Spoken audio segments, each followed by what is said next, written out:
starting off your day with a brand new crew. Meet Burger. I can't control my arms. My limbs are just kind of flying. Detroit Kool-Aid. Well, the Wake Up Woodward Crew, he's actually a part of the family.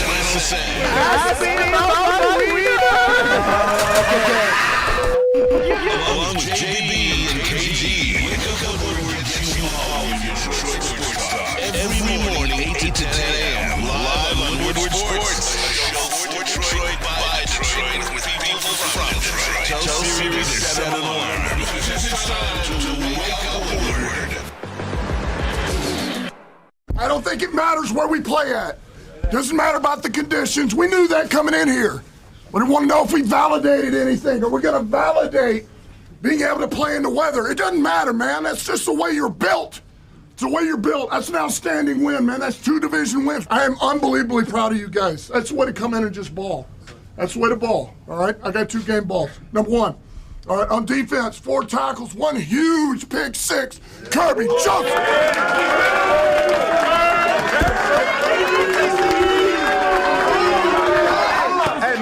It's super, man. But I just want to say, man, I appreciate all y'all, man. Could not do this without my team and the coach, man. I just want to say I appreciate y'all and I love y'all, man. Next one here. All right, on offense, just close the game out. 17 carries, 73 yards, 3 catches, 23 yards. And we talked about at the end, got the first down. We nailed this thing down. David Montgomery.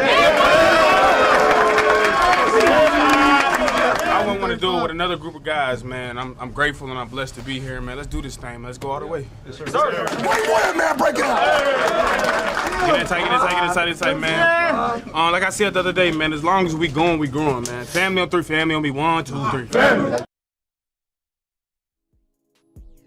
People, man, double victory Monday. All Lions show, though. Shout out Pistons. Y'all look better than Friday night.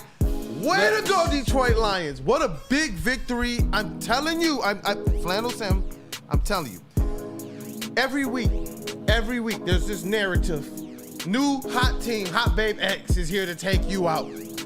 Every single week I heard about what the Seahawks were supposed to do, what the Rams were supposed to do to teach us a lesson, to learn us one, about what the Cardinals were going to do, the upstart Cardinals, the undefeated Vikings, how many first place games? The Packers, right? Oh yeah, they're primed to knock them off. No Aiden. Get rid of Brian Branch. All of the other little injuries, and it does not matter. So I'm going to add the Packers to it. The Packers, get them out of here! Victory Monday. Man, it feels so good. Frederico Polo. What up, though? On our show sheet, just to put you, get you guys behind the screen a little bit, for the first segment, it's just FTP, FTP, FTP. I don't know who did that. I didn't actually put it down, but that's what it is. And that's the energy. Hey. Shout out JB. That's the energy we have to have today. I'm fired up. Yeah, I'm fired up. What a great win, man. What a great. I keep trying to process this stuff because what is that? 3 straight wins in the House of Horrors. That is Lambeau Field. Oh yeah. Like I don't even understand, and it was stress-free.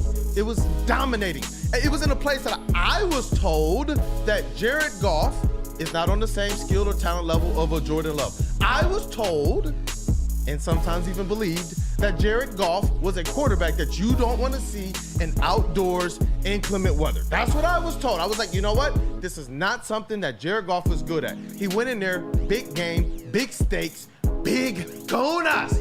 Jared Goff, man. Jared Goff. This team, and Dan Campbell, like, it's just this narrative buster stuff. What type of a maniac? What type of a maniac during a season where you got Super Bowl expectations says, yeah, I want them 0-16 jerseys, those jerseys I wore. We're busting every narrative on the way to a Super Bowl. I'm pumped. I am pumped up, bro. No, wins against the Packers are extra sweet. Even, especially now, considering that the Lions are the new sheriff in town. Because, like, everybody knew, I think every single person knew that when the Lions were to get good, if they ever were to get good, because at a time we weren't sure if they ever were, that in order to really break through, you were going to have to beat the Green Bay Packers. Because believe it or not, this is a crazy stat that in the Super Bowl era, the NFC North, or at least the NFC North teams that are currently constructed, has only won 5 combined Super Bowls, and the Packers have 4 of them. 5 for now. For now. For emphasis on for now. So the point is that oftentimes when you want to be the man, you've got to flip the narratives on what used to be the man. And the Packers were the man for a very, very long time. The Packers are still the most successful franchise in the history of the NFC North, but the Lions kind of have a stranglehold on them now, including yesterday. Hey, you know what? It's beautiful to see. I want to get the rest of the cast and the crew introduced this morning. Shout out to our brother Matthew Broder and the legend Terry Foster getting things kicked off so beautifully on Woodward in Maine this morning. I was fired up, man. Those guys got me pumped up, especially T. Foss, talking about his goodbyes, his pleasantries to the rest of the NFC North. And then Matthew Broder waxing so poetically about how Kirby Joseph picked up his brothers, just like this crew does here. Chat family, you guys are the most important part of this thing. So go on ahead, let's run up those likes on a Victory Monday. Shout out to that dude, Justin. What up, though, brother?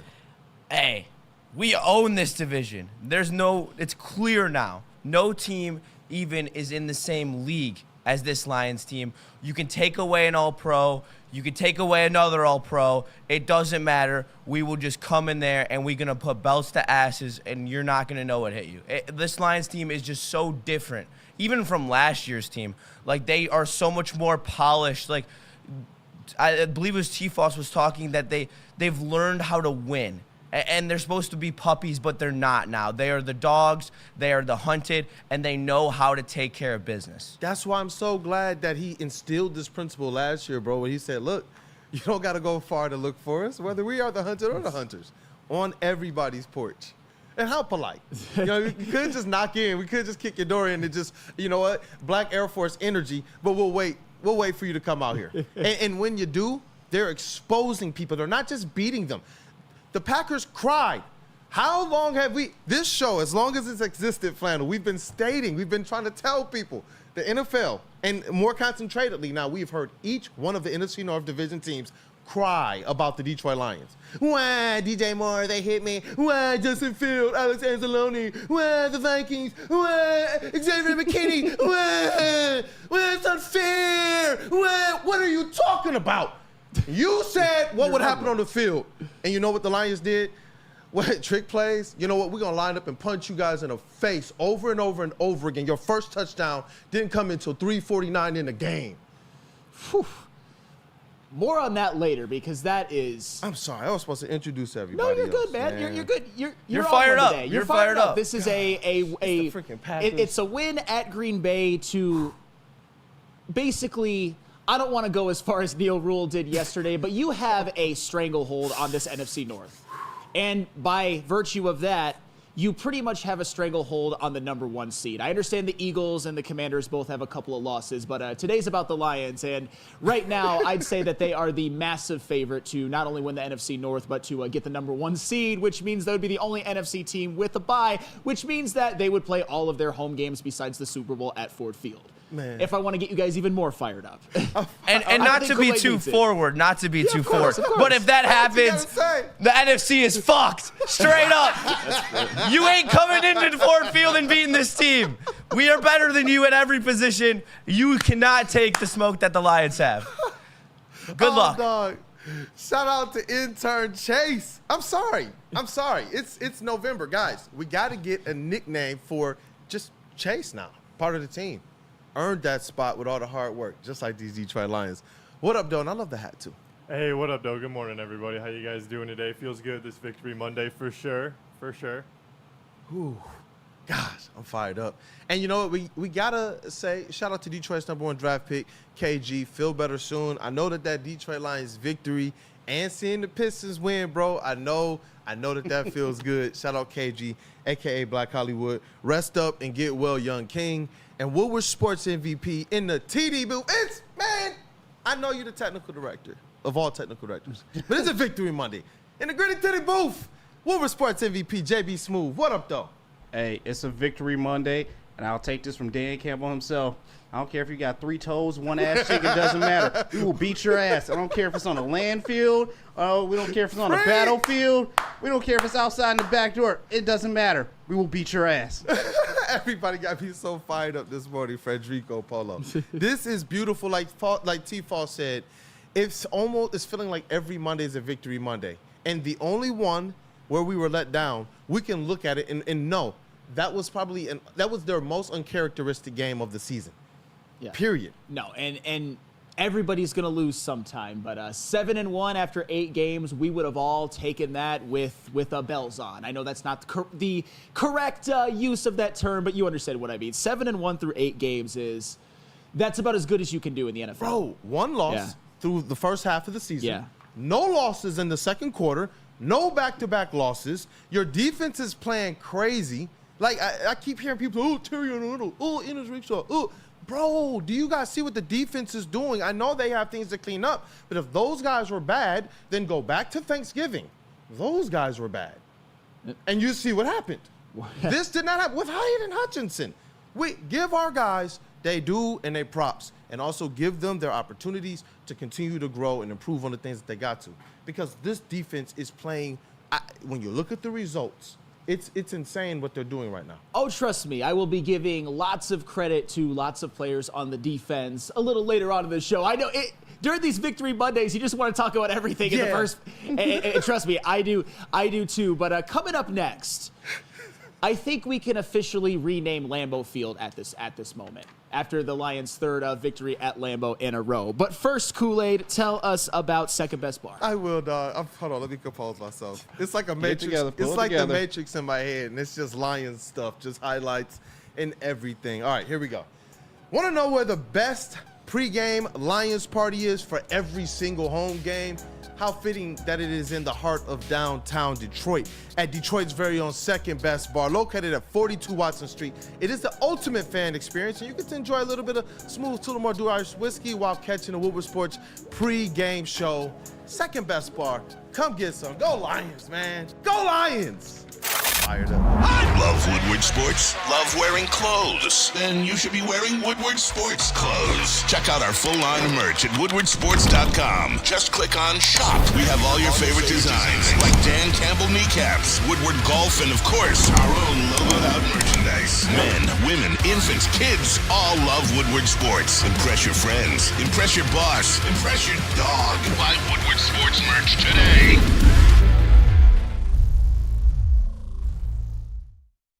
Walk into any Lady Jane's Haircuts for Men today. Open 7 days a week. Sit back, relax, and enjoy precision haircut, scalp massage, hot leather neck shave, and hot towel treatment from one of our talented stylists. Step up your game this season and take advantage of our $20 haircut special.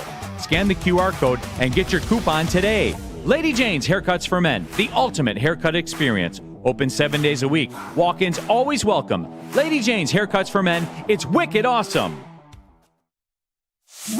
It's bear hunting season, and Dan Campbell is hungry for some kneecaps. If you can just get a hold of them and you start dragging their ass out to the deep, dark abyss, you can drown them. The Kings of the North are back for another year of the brand new Lions. Make sure you're locked in to Detroit's #1 sports network for all the news and info on your Detroit Lions. Woodward Sports, let's go.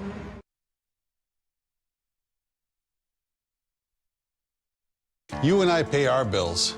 Unlike my opponent, Dave Coulter, I won't take advantage of my job because I work for you. I'm Nick Jonai, and by the way, I do pay my water bills on time, and I approve this message. Paid for by Nick Jonai for Oakland County. What happens when you run a great business for over 50 years? You expand and offer more products to more people. This is exactly what Les Stanford did by adding Les Stanford Buick GMC, the same great service that customers have come to know and trust on Woodward Avenue just south of 9 Mile.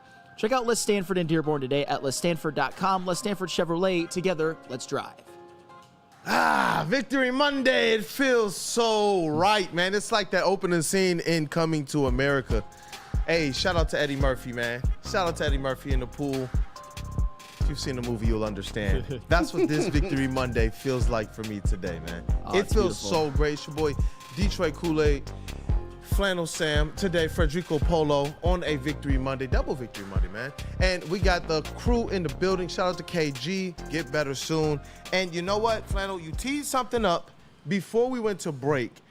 You teased something up because right now the Lions officially on Lambeau Field. Before the game, I posted the picture of Sheila down on the field, on Lambeau Field from last year when the Lions were romping and she was so beautiful. It was like, yo, look at the look on her face. That's every single Detroit Lions fan. They go out there and they do it again.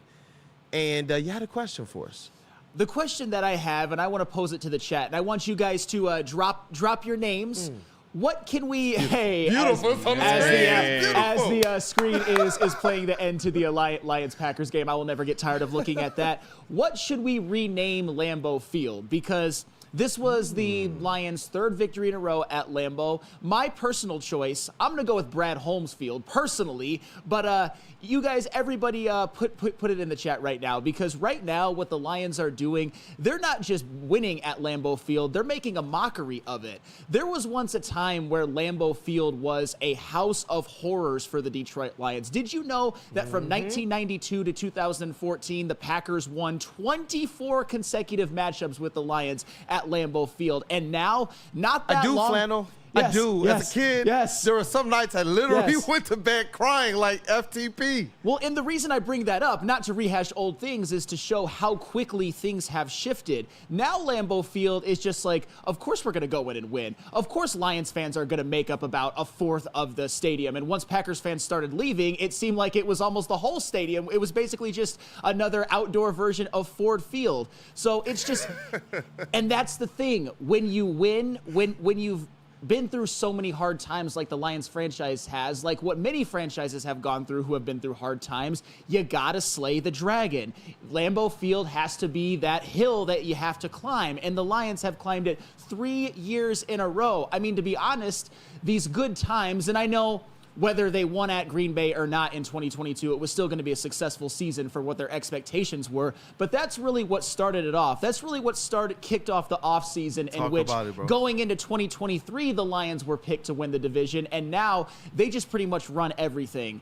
And part of the thing that you had to do was you had to beat the Green Bay Packers. You had to win at Lambeau Field because they have been the man for so long, but not anymore. It is now Brad Holmes Field. At least me. You can call it Campbell Field. You can call it Kirby Joseph Field. You can call it whatever you want. But it can't be Lambeau anymore because the Lions own it. Oh, well, you know what? Sheila, she took out a mortgage on it. She calls it now a place for Martha, a home for Martha.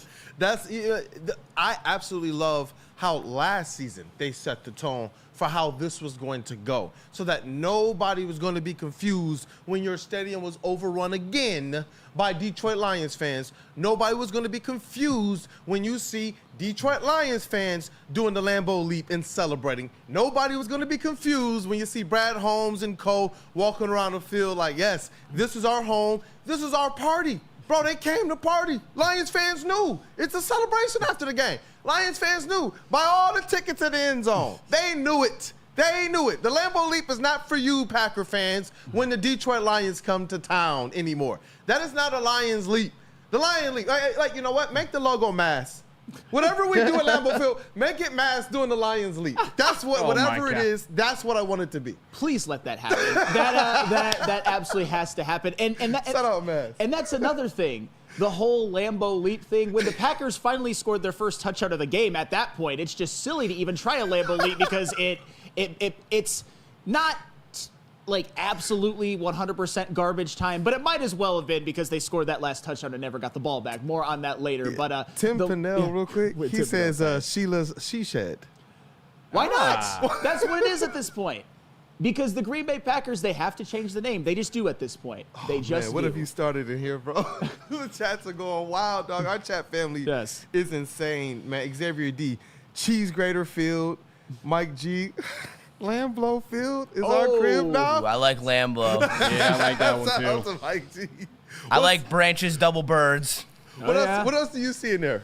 What else do you boy. see in there, man? Hey, find some good ones. Find some good ones, because Flannel, you started something, and you know what? The chat family is just Mac hitting and it out the Cheese park. Field. Ooh. Timeshare Field. Hey, shout out. Let me see who else. They like Sheila She Said. Everybody likes that one. Oh, Fondue Field, Steve DeYoung. I like that one. Ford Field West. Oh, goodness. Hey, you know what? Intern Chase, you're pretty philosophical.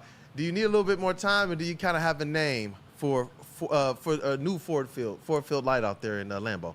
I mean, I'd probably come up with something better with a little bit more time. I'm just trying to think of something like involving like the litter box theme, like the Lambeau litter box or something like that. Fondue Field, Curb's Crib, Kirby Palace, Honolulu Blue Field.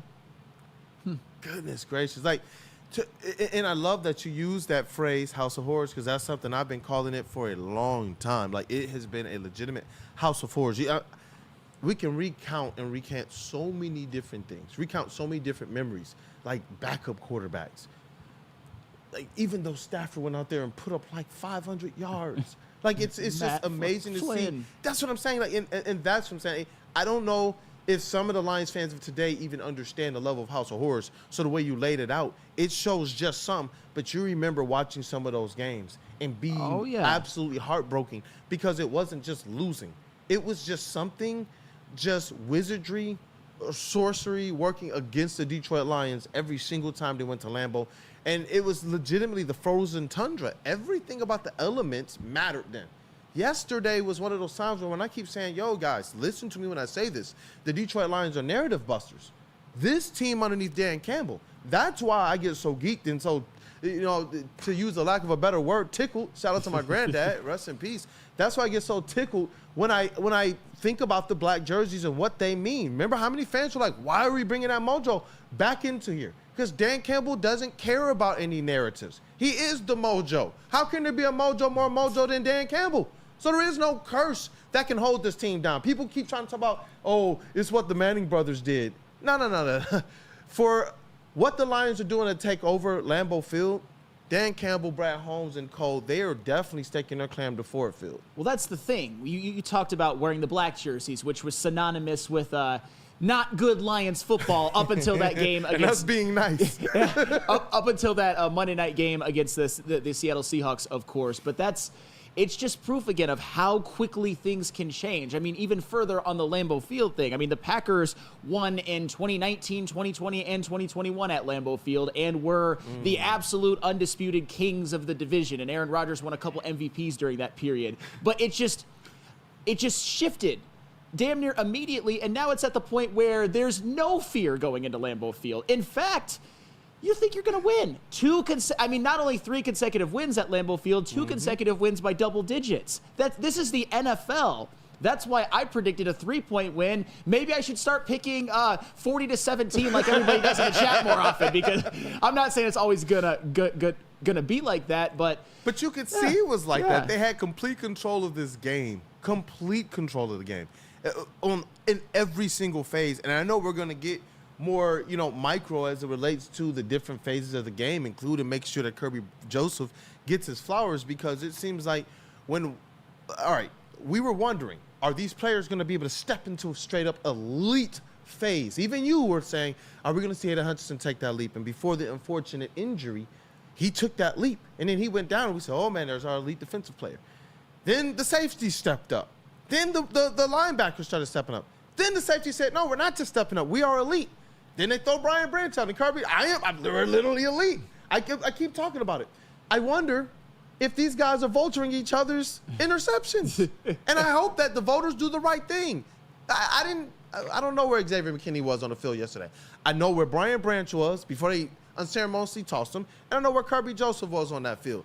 Those guys, and whatever this team and the coaches are doing, these guys are making the necessary steps from a development standpoint, not to just be good, not to just be serviceable, but to be elite. Oh, yeah. That's insane. It is insane, and that's what the Lions are right now. They are an elite NFL football team. And speaking of elite, Jared Goff. We're gonna Jared Goff. Good enough for Detroit, Jared. Absolutely. We're gonna talk about him in the next segment and the game that he played, as opposed to the game that Jordan Love played. And there was one big difference. There was one big difference in it all. Xavier D says Lions outhouse. I like that one too. But first, I got to tell you about Dispo. How would you like to win free bud for a year? That's right. Free smoke, weed, reefer, flower, however you refer to your favorite cannabis product. Hey, it's your chance to win free cannabis for a year, compliments of Dispo Dispensary. All you have to do is scan the QR code on the screen, sign up, and you'll be entered for a chance to win. Don't miss out on this insane giveaway. Sign up today to elevate your game. Dispo Dispensary, your local plug. Must be 21 or older to enter. Terms and conditions apply. Can't get enough Lions coverage? Make sure you catch all Woodward sports shows every game day. Wake up with Woodward and Maine, giving you the latest insight into the Lions locker room and press conferences. Then join the Lions pregame show, highlighting key matchups, injuries, and what to watch for during the game. Follow all the ups and downs of the live game action with our Woodward Watch Party live on YouTube and woodwardsports.com. After the game, check out the instant fan and host reactions with the Lions postgame show. Every game, it's wall-to-wall, kneecap-biting, high-fiving, chest-pumping Lions coverage. Hell yeah! Only at Detroit's #1 sports network, Woodward Sports. Woodward Sports, let's go. Feldman Chevrolet, Michigan's #1 Chevy dealer, is kicking off the game with the best prices on all cars, trucks, and SUVs, like this 2024 Silverado for just $296 a month, or this 2025 Equinox for as low as $371 a month. Our locations in Novi, Highland, New Hudson, Livonia, and Lansing means we have the perfect Chevy right in your backyard. Get the home team advantage every day at Feldman Chevrolet, Michigan's #1 Chevy dealer. Love Woodward Sports? Love wearing clothes? Then you should be wearing Woodward Sports clothes. Check out our full line of merch at woodwardsports.com. Just click on Shop. We have all your favorite designs, like Dan Campbell kneecaps, Woodward Golf, and of course, our own logoed out merchandise. Men, women, infants, kids all love Woodward Sports. Impress your friends. Impress your boss. Impress your dog. Buy Woodward Sports merch today.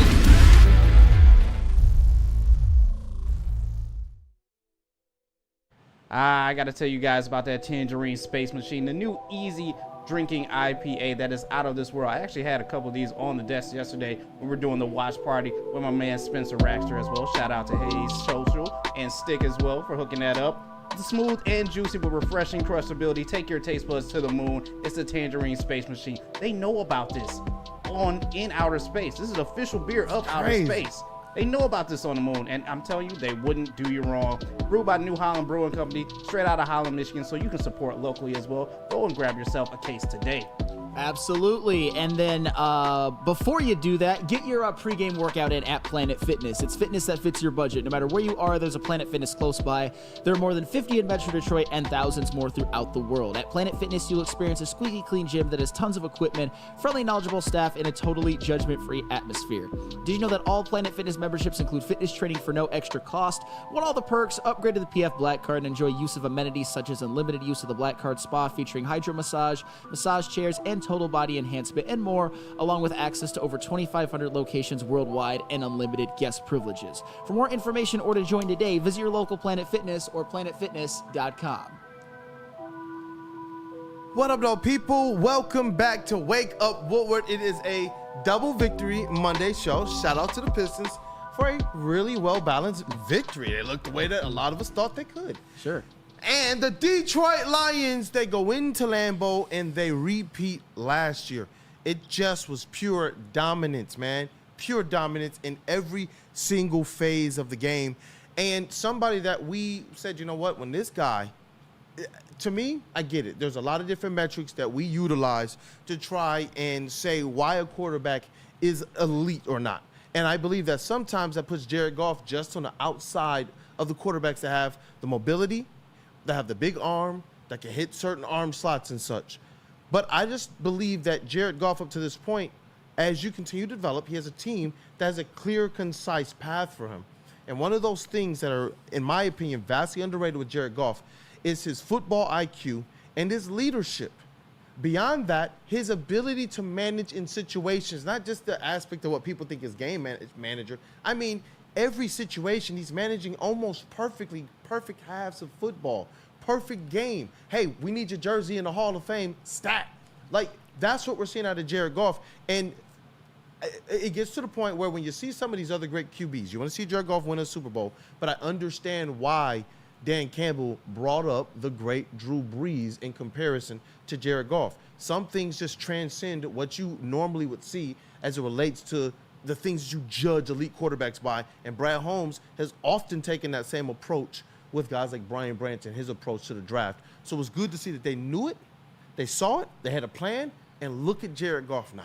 Yeah, and I think Jared Goff, yesterday played better than his numbers indicate. I mean, Yes. let's just look at it. When you look at the last couple of games, you can say that Jared Goff didn't have to do too much because in some ways he didn't. In the last 2 games combined, only 230 passing yards. In today's game, as you see the stat line, 18 of 22, 145, In the 1 rain. touchdown. In the rain, yes. So there are levels to this. First of all, that throw on 4th down to Amon-Ra St. Brown was filthy. And that was a filthy adjustment and catch and toe tap by Amon-Ra St. Brown as well. Second off, you mentioned it. Jared Goff, I think it's actually fair, although he's, busting narratives as the rest of the Lions are. There were and maybe are still some allegations about playing outdoors in inclement weather, because you could even look at last season. The at Baltimore and at Chicago games were 2 of his worst games of the year. Those are really good defenses, but still, Jared Goff did not play well. In this game, Jared Goff just did what he had to do for the Lions to get the win, and he played clean, which furthers it's not even a narrative, it's a fact that I believe the only team that can beat the Lions is the Lions themselves. Because if Jared Goff plays clean, and it's been played out over this year and last year, the Lions are pretty much a guaranteed win. Because in all 5 losses for the Lions last season, Jared Goff committed at least 1 turnover and a couple of times 2. And in the first game this season, the game that they lost, or the one game that they lost this season to Tampa Bay, Jared Goff threw a couple of interceptions. So if Jared Goff plays clean, the Lions are most likely going to win. The one game that he played clean last year and the Lions lost was, of course, the playoff game, but the team as a whole didn't play clean. Jahmyr Gibbs had a costly turnover, and Josh Reynolds had a couple of back-breaking drops. On the other end, Jordan Love, he threw for a lot more yards. He had more of like the big play throws, but he also had that terrible, terrible turnover, which reminds you of Will Levis. I didn't make that up. I saw that off of Twitter, but that's the difference. That's the difference in the game. Jared Goff played clean. Jordan Love, for the most part, I think played all right, but he had that one terrible turnover, which Kirby Joseph returned for 6. So the point is that Jared Goff, he wasn't asked to do a ton, but he didn't give the ball to the other team, and that was one of the biggest reasons why they won. And I feel like with Jared Goff, we almost have to recalibrate that thing, especially like yesterday. I believe because it's Jared Goff, it looks like he's not asked to do a ton, but with Jordan Love, you see that one interception weighed a ton. And if Jared Goff had that type of a turnover, this game the complexity is completely different. And with Jared Goff, we know that in his Lions tenure, he's put up historically great streaks as it relates to playing clean football. And we've seen the Detroit Lions have a rise that has coincided exactly with that. For the Lions to be able to ultimately cash in on everything, it has to continue. Because through everything that we've seen, people want to understand, hey, where the Lions going to go to be able to pick this team up with all the losses that have begun to kind of pile up on that defensive line and in the secondary before the season even started. And you know what I'm seeing? As long as Jared Goff plays perfect, you tell me how that's not an elite quarterback, an elite weapon. He's the consistency. He's the consistent factor. When we want to take this thing to stats and such, and I don't mean stats as it relates to sports, I mean like mathematics and such. Shout out to my dad who's a math professor. He's the consistent factor. Yep. That's what we see through all of the winning. He's the one that's there. If there's a pass rush or not, he's the one that's there. If there's a secondary or not, he's the one that's there. Big shout out to that offensive line and that running back duel as well. But Jared Goff continues to prove that there's something elite about him, especially when he's playing clean football. Absolutely. And speaking of Jared Goff and clean football, everybody clowns me when I'm wrong, but old Flannel Sam has to pat himself on the back for this prediction that I made on Friday. I said that the one person for the Packers, the one kind of star player that they had that could potentially wreck everything was Xavier McKinney. Here's what happened in the game. Josh Jacobs, he played well. 95 yards, 13 carries. Jaden Reed had over 100 receiving yards. But Xavier McKinney, I'm not saying he played bad, but he didn't really have any factor in the outcome of the game, and he didn't have an interception. And like I said, if Jared Goff plays clean, the Lions win. That's pretty much a guarantee at this point. And Xavier McKinney was the one guy who I'm like, all right, we got to be mindful of him in the back end of that of that defensive backs room. But it didn't matter because Xavier McKinney, whether he played well or not, did not impact the game really positively for the Packers in terms of them winning. Because The Lions offense just wouldn't allow it because they're so efficient and they run like a well-oiled machine, even though, it's in the rain. It didn't look exactly like it did against like the Seahawks, for example, but still, they did enough, and Xavier McKinney did not wreck the game. So shout out to the Lions. They did what they had to do. Shout out to the Lions. I see you there. Burn, $10 super chat. Imagine being a young, impressionable Packers team, wondering if you can actually beat the Lions in Lambeau. That's worse. crazy. They can't even beat an indoor team in the rain. It can mess with a young team, and that's what I'm saying. Man, that's why I'm glad that this segment is about Mr. Ice himself out here on the back wall. And you know what? What I love about this back wall shot of Jared Goff is also he got the Kirby Joseph chain on too, man. It's almost like a foreshadowing of things to come because he, let me be fair, has also been one of those more consistent figures as we've seen the Detroit Lions have this rise. And now he's one of those guys, too, that is stepping out of the shadows and out of obscurity and out of where people want to say, yeah, okay, cool. He had a good run. He had a good interception. Jared Goff has had some pretty good games. No, these guys are elite, and these are the reasons why we see the Detroit Lions smashing and smacking everybody. I'm so glad that Burns said that too, because last season, and I'm not saying that it's right, I'm saying you could make the argument. Last season, you could make the argument that the Lions were a little bit basketball on grass. I'm not saying that that's 100% fair, but their offense was elite and their defense by the numbers was not great. They were timely. They made stops when they needed to, but they weren't great. But this is a game like how Packers fans and players are probably thinking. We are the outdoor team. We are the Green Bay Packers. We play at the frozen tundra. We're used to that. The Lions are just a dome team. And as Jared Goff said both in his interview on the field and in his press conference, we were supposed to be the dome team that wasn't able to win games like this, and they Narrative busters. Narrative busters. Every week, it's just another narrative gone and put to bed, and you love to see it. And I can't stress this enough.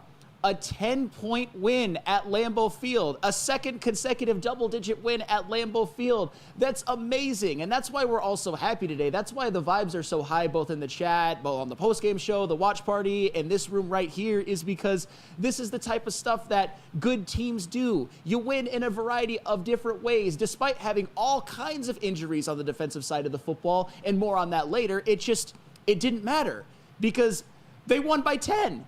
And they did it in a lot of ways through toughness. They put the league on notice. Like for the teams that weren't really respecting what the Lions were doing, they really went out there and they showed you it doesn't matter what you do. It doesn't matter if we don't have JMO. You can't even load the box and beat us. We will find a way. We will do whatever it takes on offense. It doesn't matter if we got to run it down your throat 20 times in a row. Doesn't matter if we got to throw over your head. If we got to eat in the middle with Laporta or Amon-Ra St. Brown. We will do whatever we want to you. Your defense will not be able to do anything, and we're just going to continuously go down the field and score touchdowns. And you're just going to have to. Hold on, but Justin. But what if they complain that we're running up the score on them or trying to be too fancy or not being too humble, though? Fuck them. Like, straight up. Like, I don't want to be like that. But for us to sit here and take shit for years on years on years and to be the lovable losers, I was like, oh, they're so cute last year, not even respecting what we did last year, knowing that this team wasn't even complete, going into this year, calling this team fraudulent, that people didn't respect how deep, how good, and how much talent this team has through and through. And now we're at a point where they're like, oh, shit, we're scared. Kansas City's scared. I mean, the Ravens might not be scared because they got Derrick Henry, but we've proven that we're a real run defense. I like our chances against the Ravens. I like our chances against anyone who we match up with. Genuinely honest. The only thing that kind of gets me is like, all right, is Mahomes going to have that game where he just does something crazy? And you have to live and die on that scenario. If you lose by an historic performance, you just got to tip your cap and move on to the next one, because this team will capitalize on this window, but I expect it to be this year. Well, what a time to be alive, because, Justin, you're mentioning the only thing that I'm potentially scared of is a Mahomes, like, Superman game. Where would the Lions meet Patrick Mahomes at? The Super Bowl. Like, what are we even talking about? What a time to be alive. For real. And I saw a chat, a comment earlier in the chat that was asking me, and I forget who sent it, about what did I think of Dan Campbell after the unsportsmanlike conduct from Meek Robertson, pulling him out the game.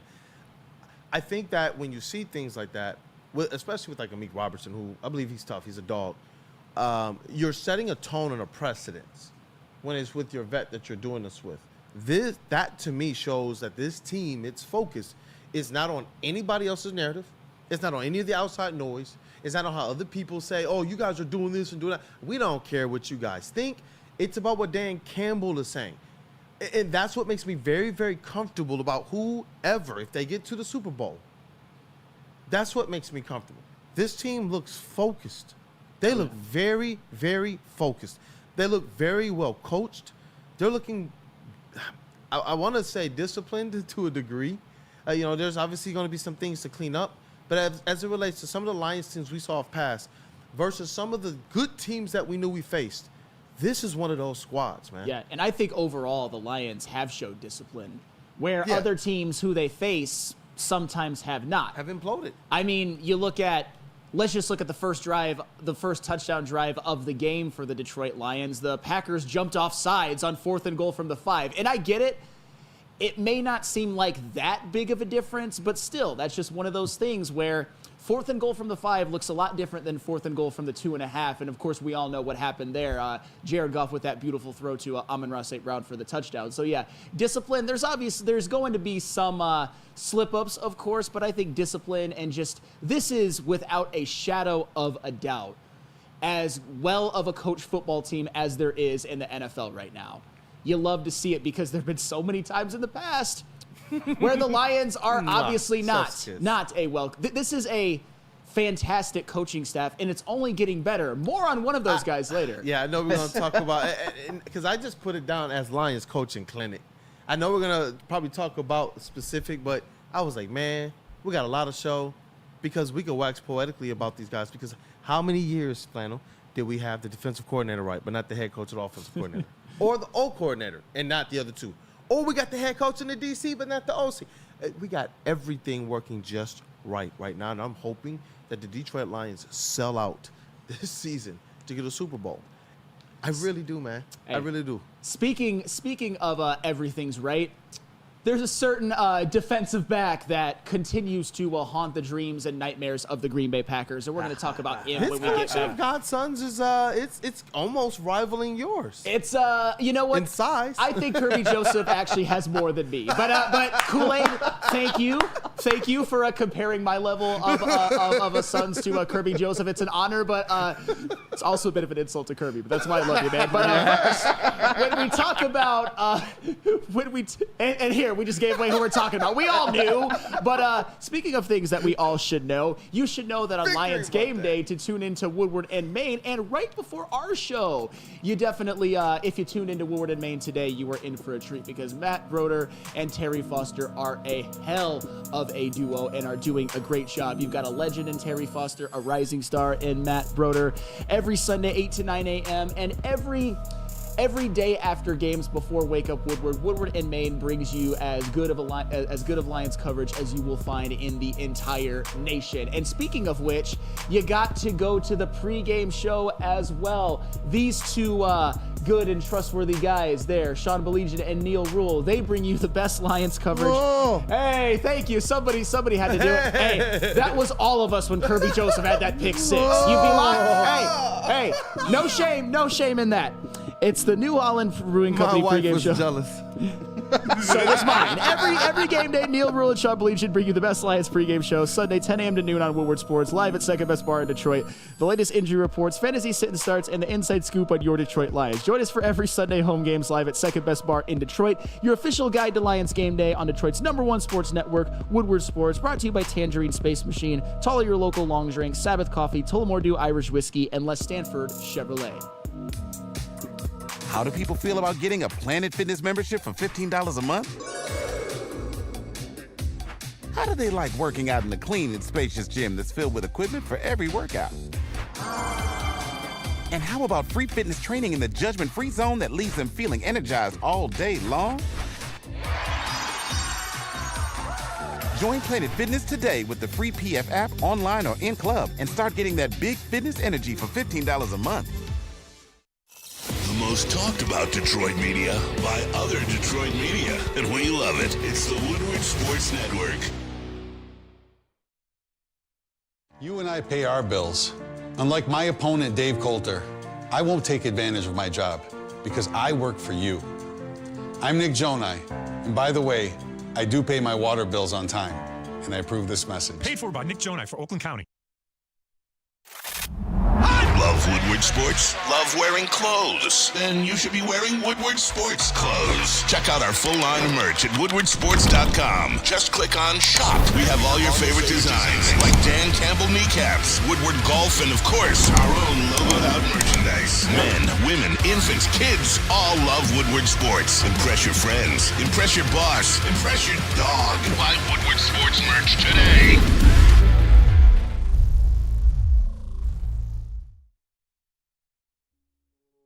Dealing with divorce, child custody, visitation, or other family law issues, Kevin and Catherine at KDK Law in Birmingham will have your back. With 10 plus years of experience and 24/7 availability. Scan the QR code on the screen or call 248-971-0476. Say Woodward Sports sent you and KDK will pay your filing fee. KDK Law, they've got your back. Hey, you know they got your back like the Lions got our back with a Victory Monday. Welcome back. It is Wake Up Woodward. It's your boy Detroit Kool-Aid, your credential Pistons reporter and writer for the network.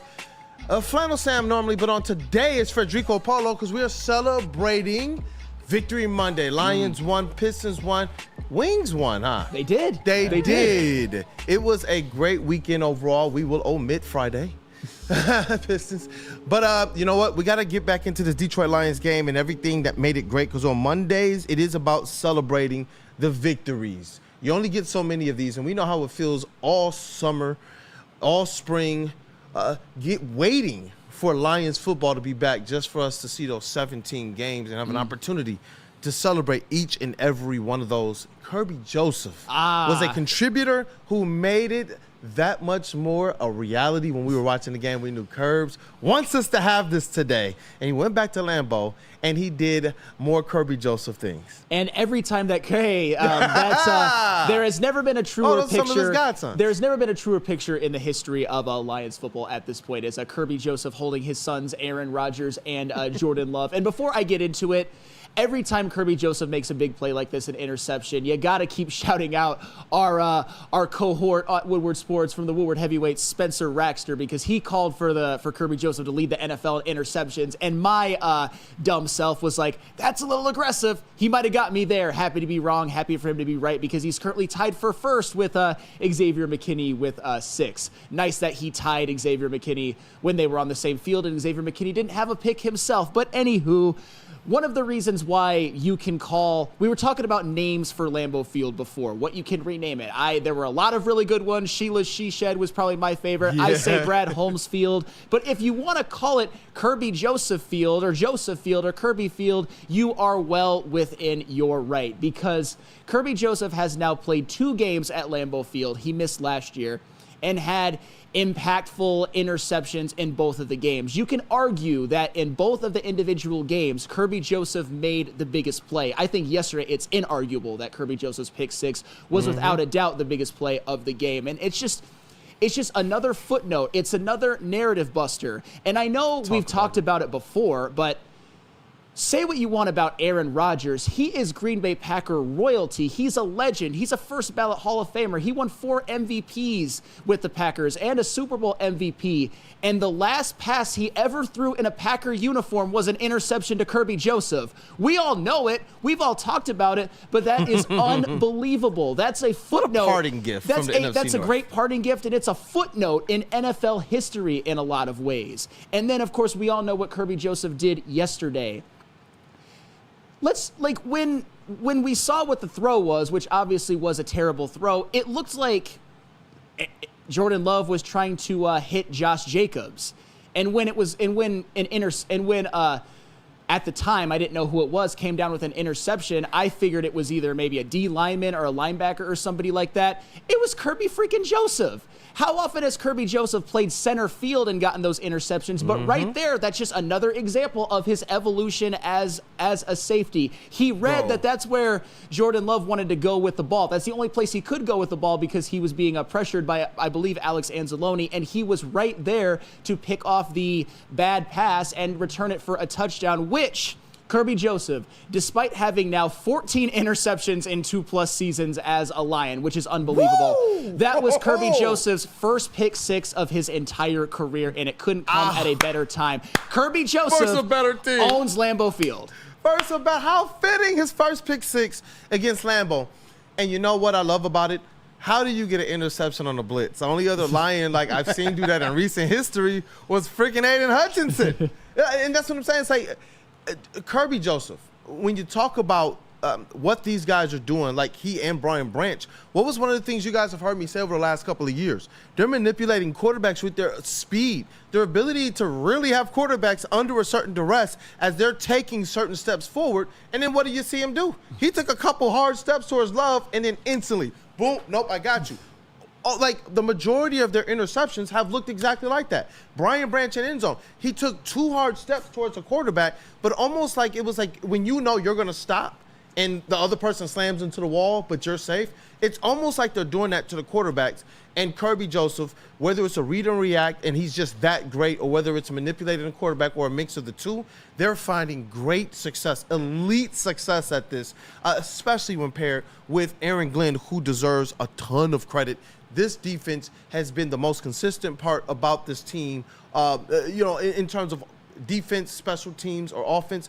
They've just continued to go out there and carry and just knock around the other team.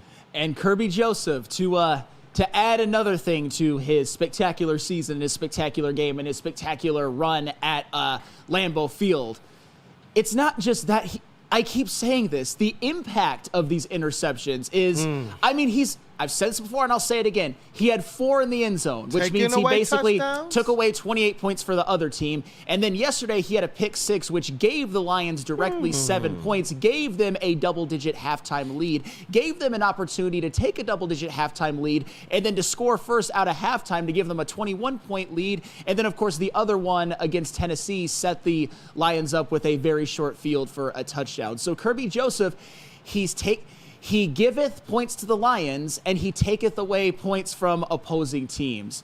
And I'll tell you what, too, I'm not going to give away too much because we're going to have a whole topic to devote to that. Kirby Joseph may or may not be climbing a certain list of mine. I'll just say that.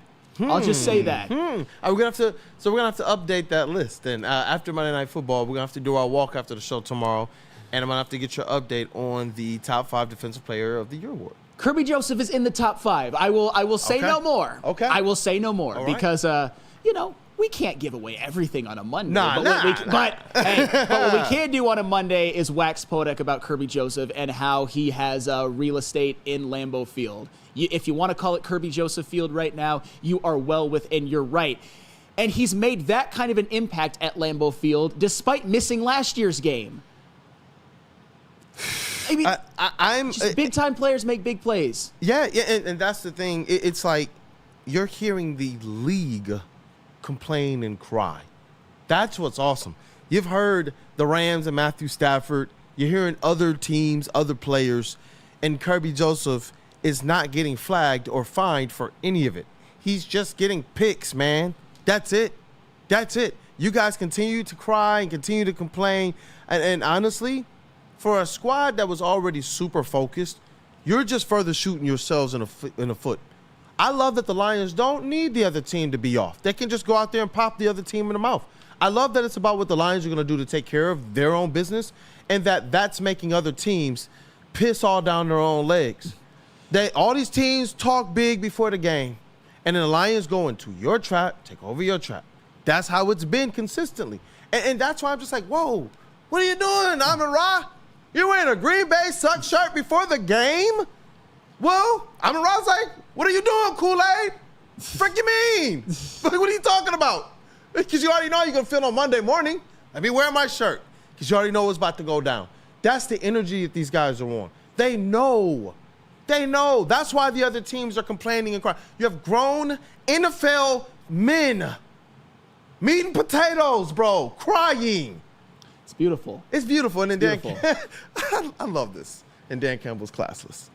Well, Chris Christie's as irrelevant as they come. But I love this. I forgot to read the super chat. My bad. Go ahead. Dante 151 999 super chat.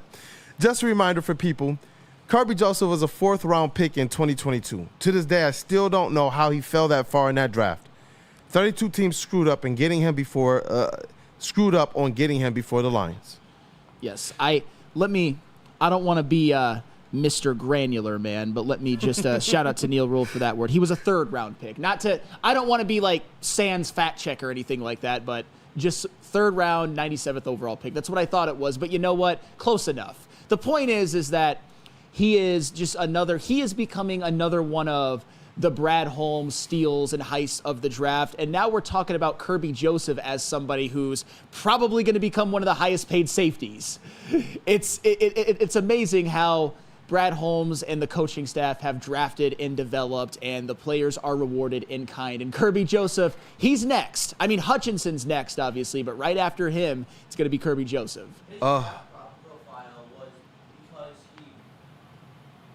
Oh, yeah, and there you go. I hear you.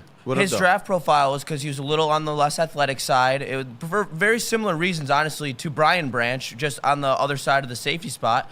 And he just was a baller in college. He was a ball hawk. You could see it, but they didn't feel very comfortable with his athleticism moving to the next level.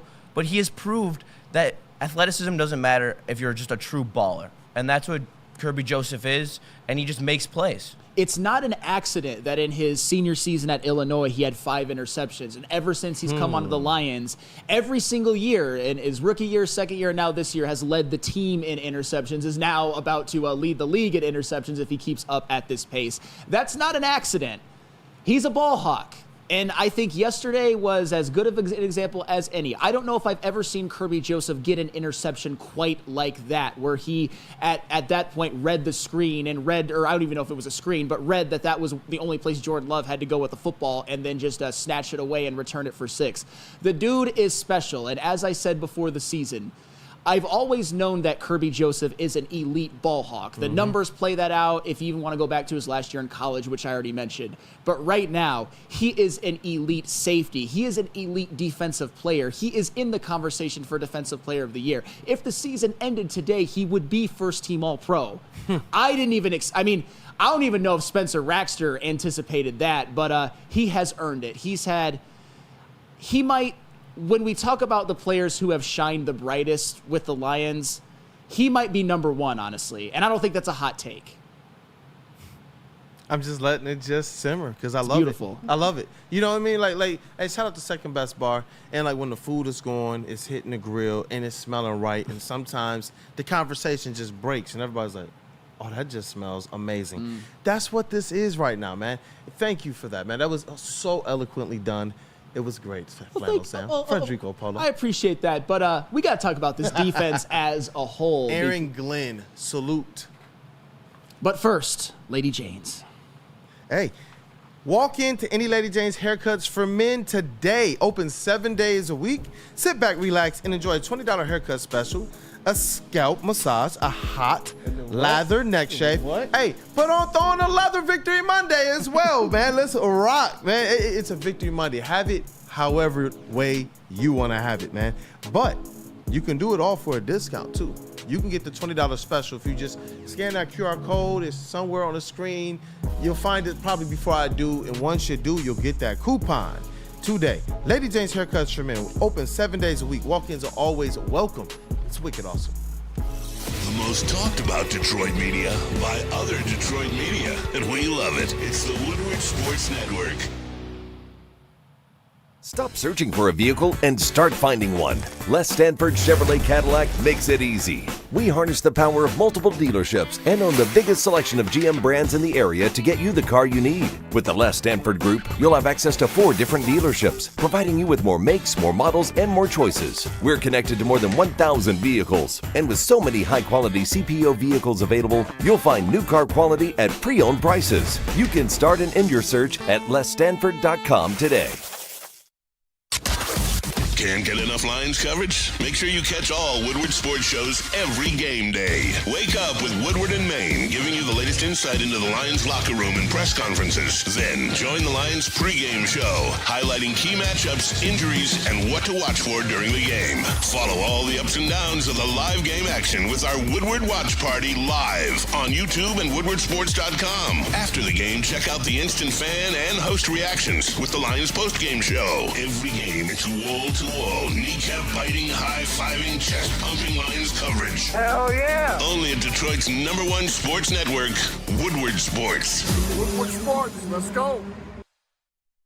You and I pay our bills.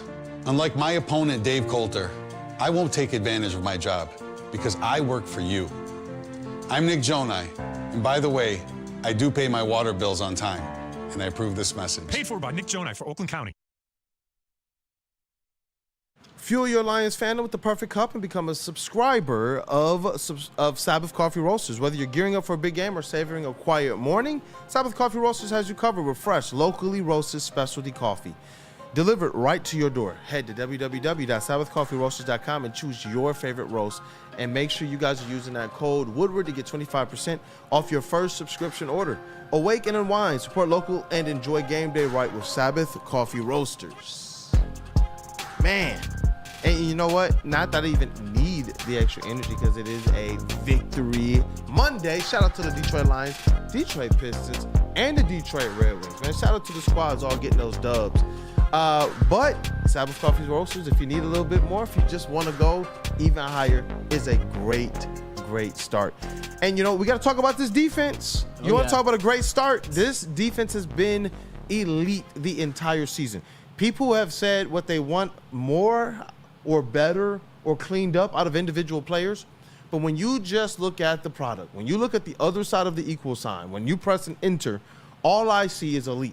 I see them holding teams. Even if those teams are getting put in good situations, I still see the defense standing on their head.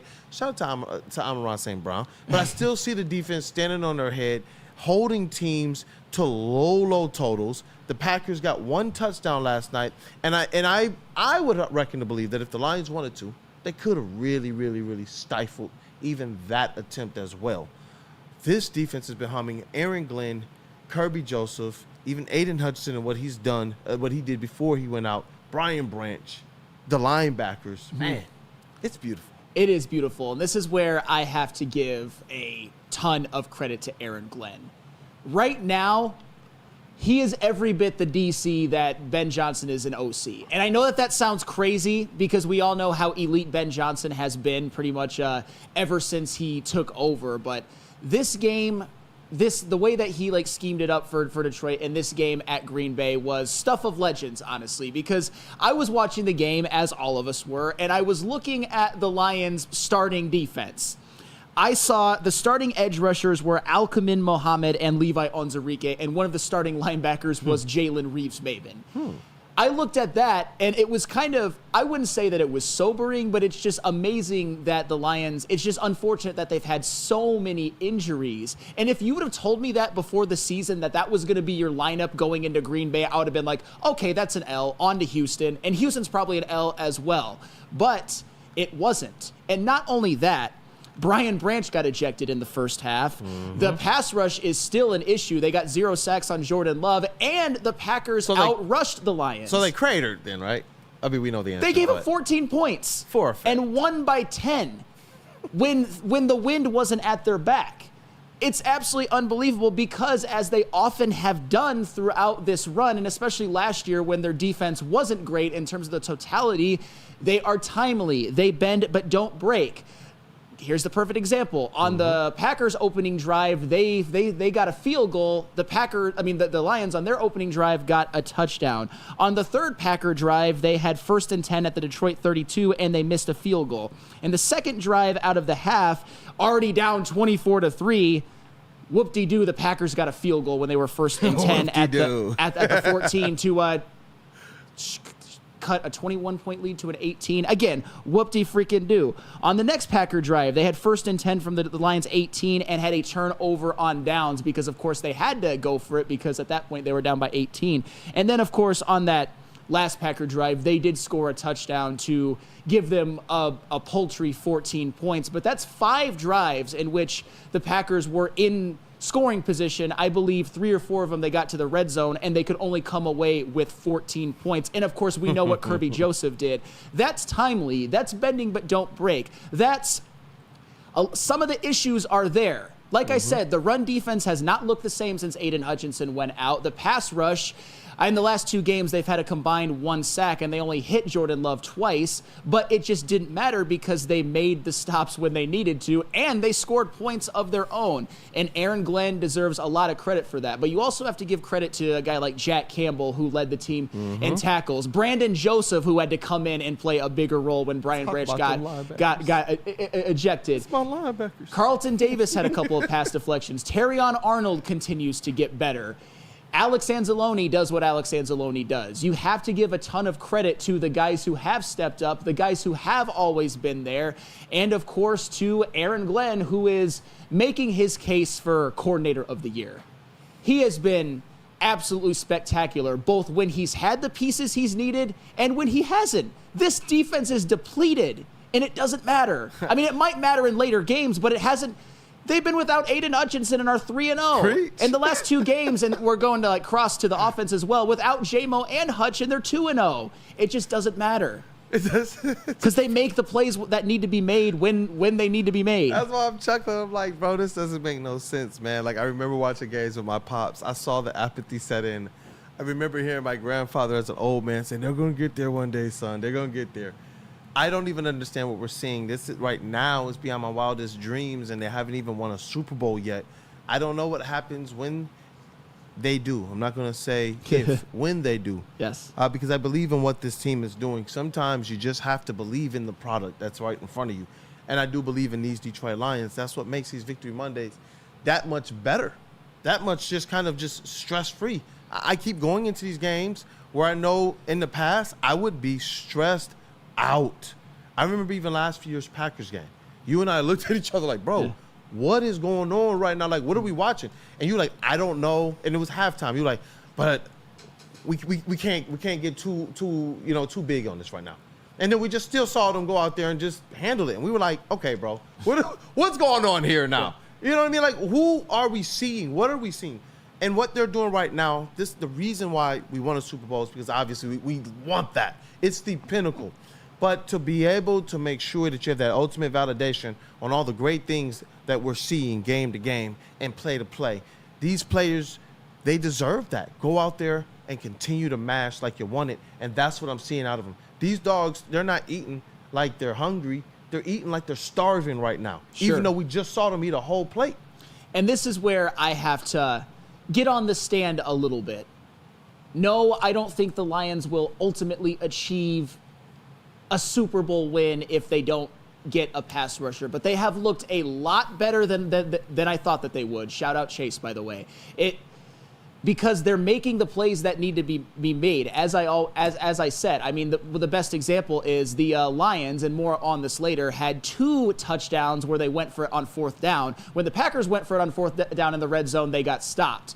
The Packers missed a field goal. The Packers turned the ball over, which directly led to 6 points because it was a pick 6. That's what winning in the NFL is often about, making big-time plays when they need to be made, because we all know with these injuries, this Lions defense is not going to be dominant in the way that they would be with Hutch. But still, that's 2 games in a row, both against a more cupcake opponent in Tennessee at home, and then against a team you were fighting for first place for on the road, 14 points. You're going to win with this offense. You're going to win 100% of the games you give up 14 points. 100. Dante151, $4.99 super chat. Per Rich Eisen, Jared Goff is the only quarterback in Detroit Lions history to win 3 straight in Lambeau Field. That is insane. And the more clean that he plays, the better that is for our defense. Yep. I mean, not putting the defense in tough spots. Right. And Jack Fox, with his punting, puts the defense in more advantageous spots. Weapons all over the field. What Lindsey Hunter told me about Bill Belichick's comments, referencing, we want good offense and defense, but I want elite special teams. We've literally seen the Lions whoop somebody's tail this year because they have what appears to be elite special teams, and these other squads don't have that. The Packers missed a field goal. The Titans absolutely imploded on special teams. And we can go back and pick apart some of the other games where we realize Jack Fox is flipping the freaking field, giving our defense that much more time, because how much can you script in a drive? If I'm pinning you in behind the 10s and all of your play calling is changing, where's your offensive line stamina once you get to midfield? And that's what we keep seeing. We see them just dying out. Then we're telling them, all right, now you're in the red zone where this defense is one of the best in the NFL over the last 2 years. That's the Lions. Go score on them. No, it's not happening. That's the whole thing. Like, as small as you would think of an impact that a punter can have, but those things matter when you know, all right, now this team is going to have to go 90 yards against our guys, and then your prize, it's like sometimes Mario, you get there, you get to the end, and then it's like, oh, crap, King Koopa. And I'm little. I'm not big Mario. So if I hit anything, it's over. Yeah, King Koopa's sitting back there. Kirby Joseph is waiting in the end zone. That's what's waiting for you. 5 or 6 interceptions in the end zone. Bravo, Lions. No, bravo for sure. And with Kirby Joseph, it's you oversold him a little bit. He only has 4. What a I'm kidding, obviously, but Branch got one in the end zone too, though. Branch got one in the end zone, Yeah. so between the two, but it's just, I think the best example is the whole them being down 24-3. They were forced to kick a field goal in the red zone, and a field goal does them nothing whatsoever. But they were at 4th and 16. What else are you gonna do? Giving a first down. Giving yards. You probably should still try to go for it, but at that point, it's like, the Packers probably had some hope that they were going to get back into the game if they could have scored a touchdown there. But a 1st and 10 from the Lions 14 turned into a 4th and 16 from the 20, and they were just like, all right, we're not going to pick this up, so let's cut a 21-point lead to 18. It's that timely plays. It's that bend but don't break. It's in the red zone, tightening up and locking things down. It's so valuable, especially in a league where offense, the rules are designed for an offense to always do better, and for a defense that is depleted in some ways. Just as long as you tighten things up when the Packers get to the red zone, or when any team gets to the red zone, you are going to win, especially if you, being the Lions, convert, and you, being the Lions, score points on defense. I do have one question. We got to talk about a little bit Brian Branch. Mm-hmm. I do believe that the ejection, I didn't believe that it was warranted. But the NFL has their reasons, and even beyond just kind of breaking down if it was warranted or not, do we have any fears of any further repercussion or fallout from this, or is that just it, and we can expect them to be back on the field and contributing? I don't have any fear of further repercussions. Honestly, if I'm the Texans, I'm pissed because now you got maybe the Brian Branch revenge game and also the J-Mo revenge game, because that's what the Lions do. They use these type of either slights or perceived slights and let it fuel them. I mean, think about it. They ejected Brian Branch when the game was still very much in question, and the Lions didn't crumble. They didn't let that bother them. Kirby Joseph picked up his fellow safety mate, and they ended up winning anyway and only giving up 14 points, because when you're a great team like the Lions, and I believe they are a great team already, you can already say they're a great team. There are going to be moments throughout a season, especially when you're the Lions, when you're up and coming, when you're on the road, where the refs are going to attempt to screw you. But what the Lions did yesterday is they didn't leave it they didn't leave it in the hands of the refs. They made sure that they won the game anyway and won convincingly. And I guess in this case, it wasn't even the refs. It was like the official. NFL called. And I remember I was yeah, listening yeah, to the radio yeah. broadcast because sometimes you just got to tap in with Dan Miller. And he said that the NFL from New York, the league officers called in and said, eject him immediately. That's crazy because this isn't crazy. college. There's no targeting rule. I didn't think. And it was a bang play. Yeah. I just call the penalty fine, but not an ejection. call the penalty, give Yeah. him a fine because we understand it. You want to continue to make sure that those are things that are fresh on the minds of all of the players. Hey, do everything you can to avoid it. And some things are unavoidable, which in my opinion that was. But to eject him in that game when realistically up to that point, Brian Branch is the guy, and along with Kirby Joseph on that defense, that stepped into these elite roles. You're just tossing them out the game. It's okay, NFL. It's okay. You'll just get you'll get an angry Brian Branch going into Houston, and Houston is going to be without Stephon Diggs for the rest of the season. Because the last time just the NFL saying. screwed the Lions, right? In Jerry's world, what happened the next time around? And that's what I'm talking about. You're right. That's what I'm saying. To your point, you're right. We already got the proof. And what did other teams in the Packers start crying? Oh, I don't like that stuff what they did down there, running up the score, doing trick plays and stuff. Really? Okay. That's what I'm like, yo, their ability to do this, to take those chips and put on their shoulders, you know what it really reminds me of? And I know we've heard them refer to the bad boys. It reminds me of the Going to Work 2004 Pistons, an all-out team effort, an all-out next man up effort, an all-out everyone off the bench come in and do your job too. So even though they didn't really deal with injuries, they did when they went to those off the bench, you had to have your Corliss Williams step up. You had to have your Mehmet Okur step up. You had to have your Lindsey Hunters and your Mike James, shout out to the Pitbulls, step up. You had to have, shout out to Uncle Eldon Campbell, step up. That's what you had to have out of these guys, and they all did it. And when you're looking at, and we know that they were a championship team, when you look at that identity, when you look at that pedigree, when you look at that DNA, those are the types of things that I do see so prevalent right here. The bad boys part, they just don't give two craps about anything. They're going to play to their level and to their tune of physicality. Everybody else can just take a number and complain when it's your time. And then on the going to work aspect of it, it's just this aspect of this is the consummate team.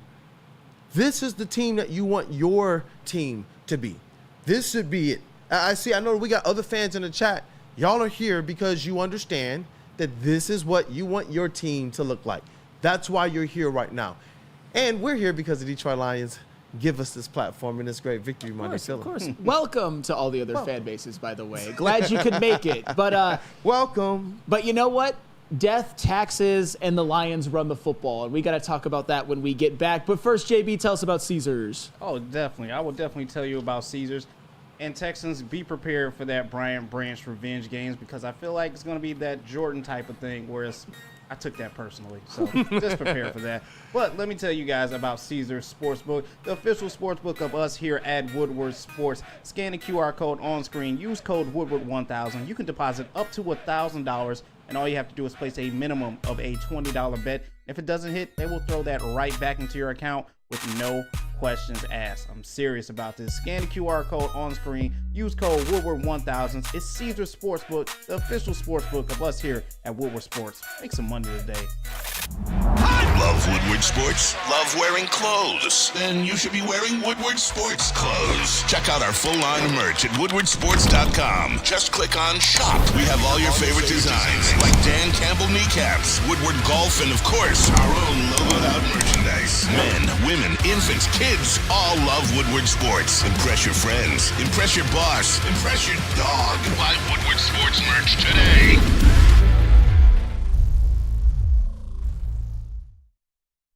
You and I pay our bills. Unlike my opponent, Dave Coulter, I won't take advantage of my job because I work for you. I'm Nick Jonai, and by the way, I do pay my water bills on time, and I approve this message. Paid for by Nick Jonai for Oakland County.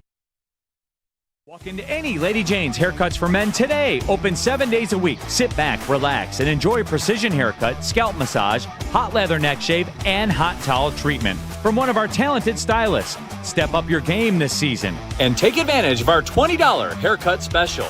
Scan the QR code and get your coupon today.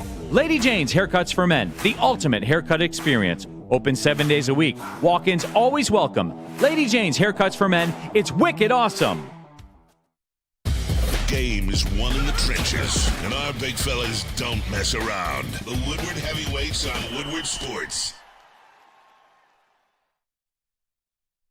1800 Tequila, official tequila of Woodward Sports Lions watch parties and post-game show. Join 1800 Tequila and Woodward Sports every Lions game live at Hayes Social in Shelby Township and celebrate the wins with smooth 1800 Tequila. Proud sponsor of your Detroit Lions. 1800 Tequila, the best taste in tequila. Drink responsibly.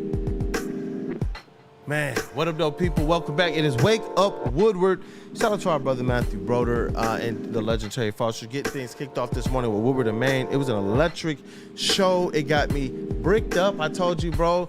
Hey, sorry if this desk flips over this morning and I can do it without hands because the Lions are just, they're just that deal right now. Chat family, as always, you guys are the most important part of the entire WUW Crew production. Going ahead and smash that like button to celebrate, Lions victory Monday. Let's run these likes up as high as they can go. I'm telling you guys, they support us greatly, immensely. I'm telling you, it goes a long way. And share the stream if you can. Shout out to KG as well, my brother. I'm hoping that you are getting better on this Victory Monday. Cannot wait to get you back in studio.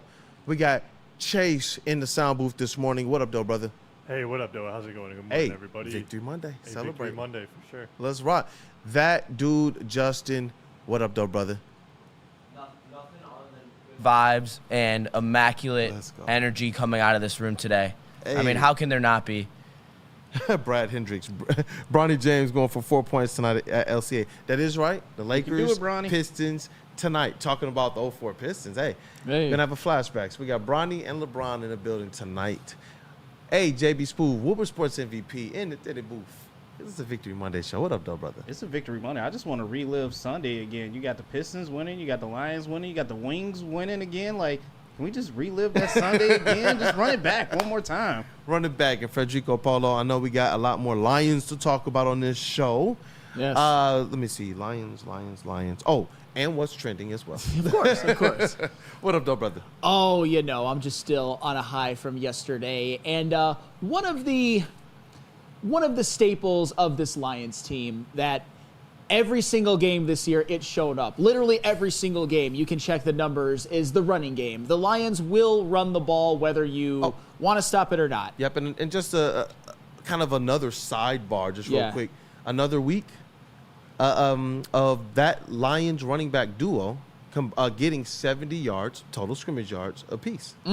Another week. You just love to see it. It's a record. You love to see it. And a weird statistical anomaly about this game, because there were a few, it's not just this one, is that the Packers actually outrushed the Lions. You wouldn't know that watching the game, but it's true. As I've said, the run defense has not been the same since Aiden Hutchinson has been out, and it's something that, you know, they're going to need to tighten up a bit as the season goes along. But the point with all of that is that the Packers did outrush the Lions, but it didn't mean a damn thing. And for a couple of reasons. First of all, by the time basically it was 10-3, and then Jordan Love threw that awful pick six, Kirby returned it for a touchdown, and then coming right out of the half, the Lions scored on their first drive, it was 24-3. That Packers run game, which had been very effective in the first half, particularly with Josh Jacobs, they had to abandon it because they were down by 21. At that point, a run game is really not going to do you any good.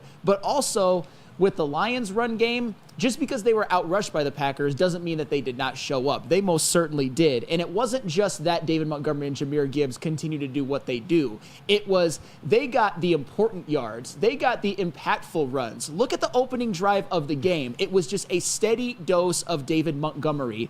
The drive was 13 plays for 70 yards. 9 for 40 came from David Montgomery, including 3 first downs, including 1 on 3rd and 5, which the Lions, man, they just perfect the third down, the third and medium to long runs. You love to see that. And then in that opening drive out of the half, this time it was a steady dose of Jahmyr Gibbs. 6 carries, 52 yards, including the touchdown on a drive that was 9 plays, 71 yards. So 52 of the 71 came from Gibbs, including an explosive run of 18 yards to get them into the red zone, and a 4th and 1 touchdown run in which the Red Sea was parted by the Lions offensive line, and Jahmyr Gibbs was like, "Thank you, I will have a touchdown, please." Man. So this running game, it still, even in a day when they were outrushed, still is extremely impactful. And no matter what, because they have the best running back duo and because they have the best offensive line, they will run the ball whether you like it or not. Improved Green Bay Packers run defense, be damned. And you know what else?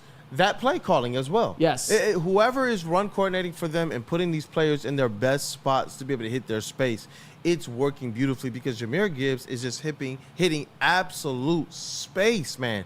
And when it's him versus that linebacker, hey, as you once said, good luck. Good luck. That's how it's been for him. And you know what I love? They had, 2 fourth-down touchdowns yesterday? Yes. One through the air, one on the ground. Dan Campbell, and that's what I mean, like this play calling, their confidence, they know. They're no longer guessing. There was a time when I was like, oh, man, I am scared for what's going to happen here. Now it's just like they know this team is walking around with the big stick, with that fired-up energy, and they're just like I feel like Dan Campbell was more like pissed off at them. Like, I am offended. Y'all didn't score on third down? We could get off the field. What are you talking about? Field goal unit. Oh, they're not even moving because they already know. They already know what the deal is. That's what I'm saying, that type of energy. 2 fourth-down touchdowns in Lambeau.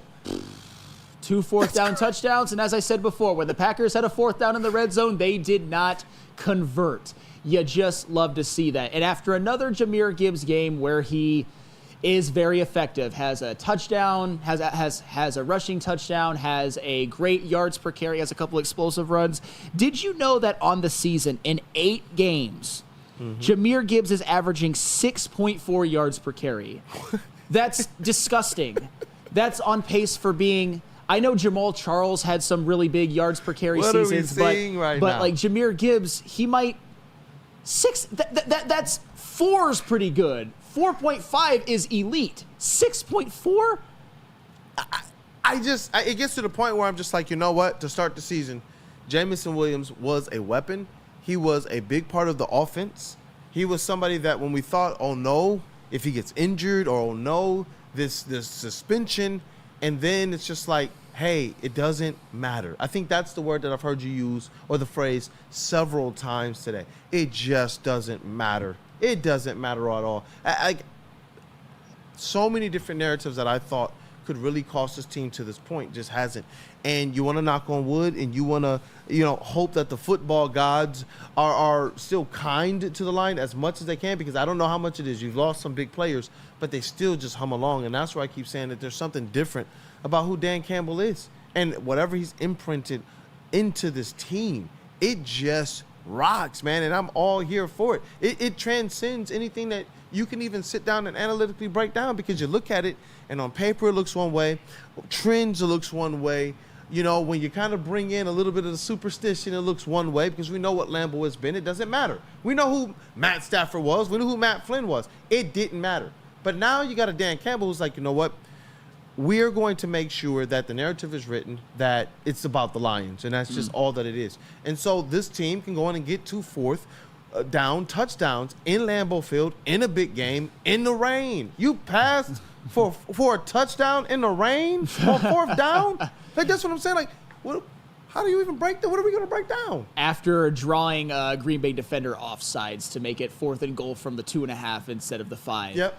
I don't know if that changes things, but it certainly keeps the defense more honest, and it goes back to, and I'm not saying that the Packers are an undisciplined team, but in that game, that's something. If you're Matt LaFleur, you're like, that cannot happen, because when you're the Packers and you're defending the Lions, we all know that the Lions are tricky. We know that. With Ben Johnson, you can pretty much expect the unexpected. And even when he kind of plays it more straight up, they're probably still going to get a lot of yards. On 4th and goal from the 5, the Lions might be the only team that you could see actually running it. But still, when it's 4th and 5, you kind of are expecting a pass. When it's 4th and goal from like the 2.5, the whole playbook in theory is open. So that kept the Green Bay defense honest. And we all know what happened. Jared Goff, beautiful throw to Amon-Ra St. Brown, toe tap, catch, adjustment, and a play that was actually pretty well covered. You love to see it. Brandon Hassel, the only time it didn't rain was when the Packers got their garbage time touchdown. Well, and you know what else? You can argue the Lions made sure it was garbage time. You know why? By running the ball. Yep. Honestly, on They those controlled on those for the totality of the game, there were times where the Lions' rushing attack didn't even look good. But on those 3 drives, that's where when they got the majority of their yards. First touchdown drive, heavy dose of Monty. First touchdown drive coming out of the half, steady dose of Gibbs, and then to close the game out after the Packers had cut the lead to 10. I'm sure at that point the outcome was really never in peril anyway, but if the Lions would have had to give the ball back, you never know what happens. You probably still win that game by 10, but this Lions rushing attack, it's basically like Mariano Rivera. He comes in, you're done. Yeah. They come in, you're done. And that's why I wanted to be able to draw the attention to, even though they might not have put up some of the rushing totals that we have come to see, getting close to 3 figures on the ground, this team, they're still consistent. Both of those backs still got 70-plus yards. And I think David Montgomery was actually, I believe, maybe a yard or 2 away from 100 yards total. So it's like they're still as productive as we've seen them all season. That 70 yards total is what I expect from Jahmyr Gibbs every game. And then 70 yards total is what I expect out of David Montgomery every game. And then 1 or 2 of them are going to score at least 1 or 2 times every single game. Well, it's played out by the numbers because, knock on wood, if they both stay healthy, they're both getting 1,000 rushing yards and at least 10 touchdowns on the ground. Because they both actually have 7 rushing touchdowns. That's unbelievable. That's insane. That's Yeah. insane. Like what Brad Holmes has done is absolutely insane, and what the coaches have done as well. I know that Dan Gamble Magic Strikes Again is what we're talking about next. Oh, yeah. I just have it as hey, you know what? Let's just set up the Krispy Kreme factory for all of the Lions coaches. 'Cause I even saw some love for Terrell Williams. It's time to glaze in the next segment. What up, though, real quick? Okay, before we go to break, I'm just dealing with the most laughable stuff in the chat right now. There's this insecure Chiefs fan in the chat right now, and he's trying to tell me that, the Lions struggle at Soldier Field. Caleb Williams is going to run your division. Just shut up. Have you watched them play? Their offense is literally the equivalent of a limp dick. Like, to be completely honest, they struggle. And they can't block the interior defensive linemen, which is the Lions' strength at this point. They're scared. They're scared of the balance and the depth that the Lions have because they know that their roster has deteriorated over the last couple of years, and they know that they're not as good as they were 2 years ago. I still can't imagine, as a Chiefs fan, being scared right now of anything. You've got 3, but, hey. Coming off back-to-back. The Lions are, maybe they're just that good. Hey. I don't. It's Victory Monday. Like I said, let's get into these coaches. I loved when shout out to Noah Walbrecht, who did a whole lot for us here at the network. Continues to support the network and has gotten a great opportunity, and still does stuff for us. But the next back wall, it was in honor of him. That's what I was like, you know what? Let's make it about our coaches and the great stat that we found out about those 3 head coaches, and it went viral. So. About those 3 coaches: head coach, assistant coordinator, defensive coordinator. Let's get into it, man. Next segment. What bills we want us to pay Mr. JB Smooth? We have Mark White. Hey, Mark White, of course. If you're dreaming of a new home but feeling the financial pinch, Mark White will be there to save the day. They will pay up to $5,000 of your closing costs. That's right, I said $5,000. Visit their website at markwhitesells.com or give them a call at 248-290-8242. Again, call 248-290-8242. Save $5,000 on your new home with Mark White and Associates. Market sold. Feldman Chevrolet, Michigan's #1 Chevy dealer, is kicking off the game with the best prices on all cars, trucks, and SUVs, like this 2024 Silverado for just $296 a month, or this 2025 Equinox for as low as $371 a month. Our locations in Novi, Highland, New Hudson, Livonia, and Lansing means we have the perfect Chevy right in your backyard. Get the home team advantage every day at Feldman Chevrolet, Michigan's #1 Chevy dealer. Can't get enough Lions coverage? Make sure you catch all Woodward sports shows every game day. Wake up with Woodward and Maine, giving you the latest insight into the Lions locker room and press conferences. Then join the Lions pregame show, highlighting key matchups, injuries, and what to watch for during the game. Follow all the ups and downs of the live game action with our Woodward Watch Party live on YouTube and WoodwardSports.com. After the game, check out the instant fan and host reactions with the Lions postgame show. Every game, it's wall-to-wall, kneecap-biting, high-fiving, chest-pumping Lions coverage. Hell yeah! Only at Detroit's #1 sports network, Woodward Sports. Woodward Sports, let's go.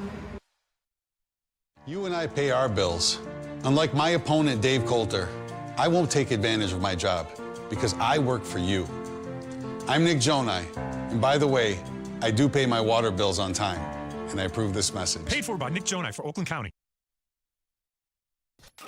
A ton of fun, a ton of sports, and a ton of man-meat. Welcome to the Woodward Heavyweights, live daily 5 to 7 p.m. on Woodward Sports. Hey, Soroki's Crispy Chicken and Pizza. They've got the signature wings, they've got the chicken tenders, they've got the biscuits, they've got the pizza. They've got locations all over Metro Detroit. So if you're craving something for lunch or some dinner, go to Soroki's, because if you live in Metro Detroit, there has got to be one within driving distance. I know at the watch parties, we are well fed with Soroki's, and we are very thankful that they are working with us. They are a client of ours. So visit Soroki's, get yourself some good chicken and pizza. What up, though, people? We are back. It is Wake Up Woodward. And I don't really want to belabor things because I know that we have what's trending right around the corner, and we want to protect that time, as well as our Feldman Mailbag segment. But Dan Gamble, it doesn't matter what you want to call him. This guy just continues to do things the way he wants to do them, and he's going to live with those results. But he's a man of conviction. He's a man that's showing and proving so far that he knows what he's talking about. He knows what he's doing, including, remember early on, trying to get the coaching staff right, shuffling some things around, settling on some of your positional coaches, even bringing in a Terrell Williams over the offseason, which has paid beautiful dividends to this point. No Aiden Hutchinson, but this defensive line has not cratered. Obviously, you're going to see some things change without an Aiden, but these guys have really been elite, in my opinion, when you're talking about Ben Johnson and Aaron Glenn. If we got that next back wall, too, man, because we got the stat up there that we got to talk about.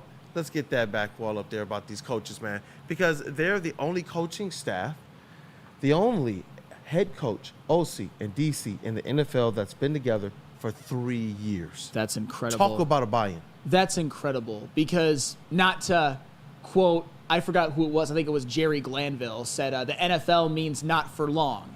And in the case of coaching staff staying together, if you're a coordinator to the level of a Ben Johnson, he could have gotten a head coaching job.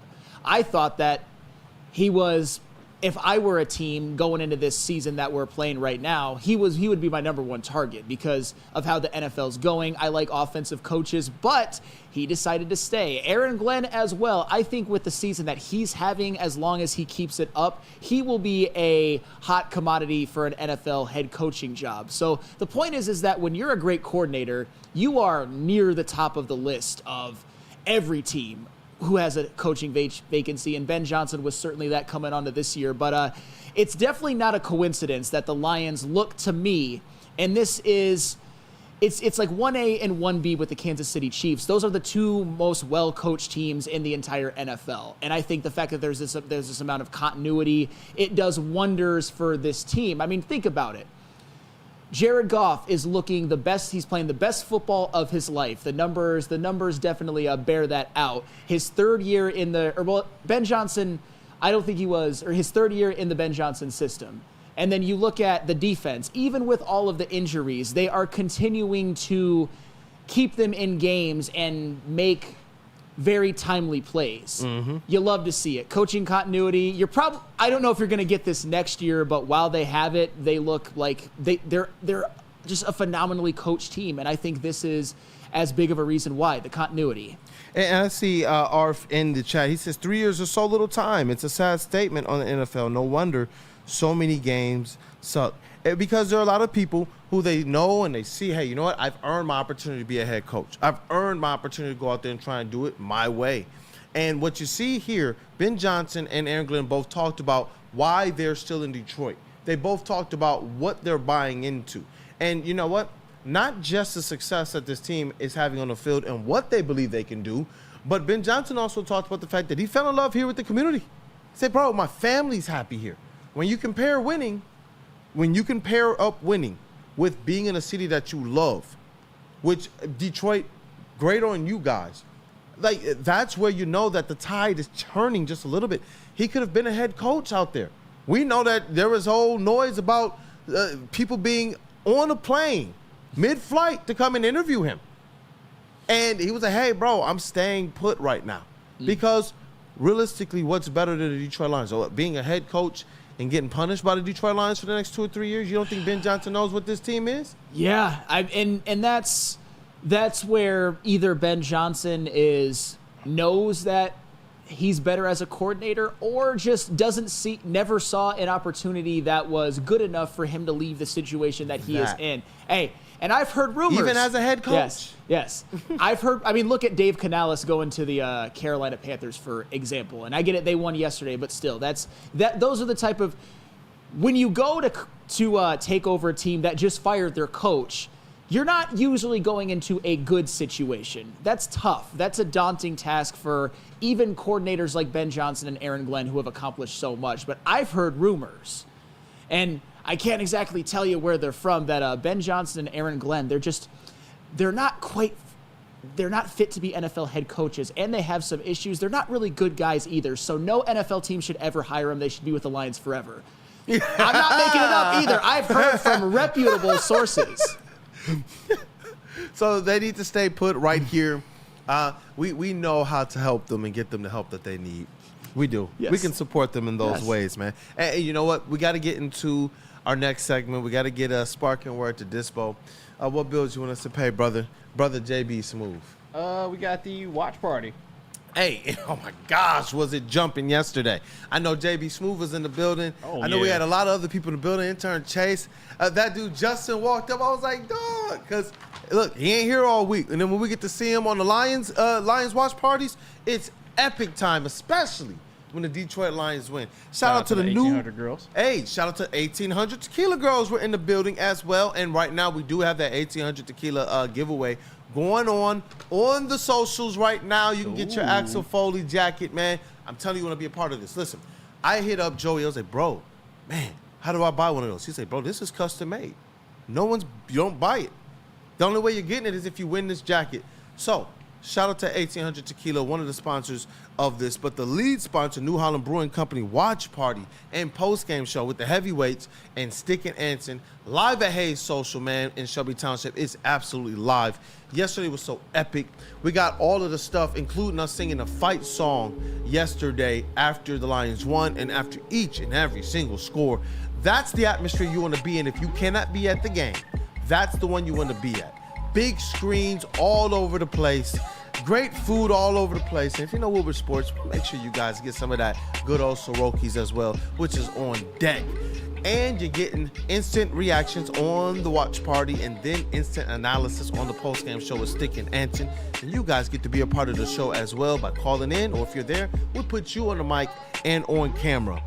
So come eat, drink, and cheer on the brand new Lions all at Hayes Social. If you can't, make sure you're tapped in to Detroit's #1 sports network, Woodward Sports. All this is brought to you by Tangerine Space Machine, Talio Local Laundry, 1800 Tequila, Sabbath Coffee, and all the Soroki's. We are the network for Detroit by Detroiters. Welcome to the Woodward Sports Network.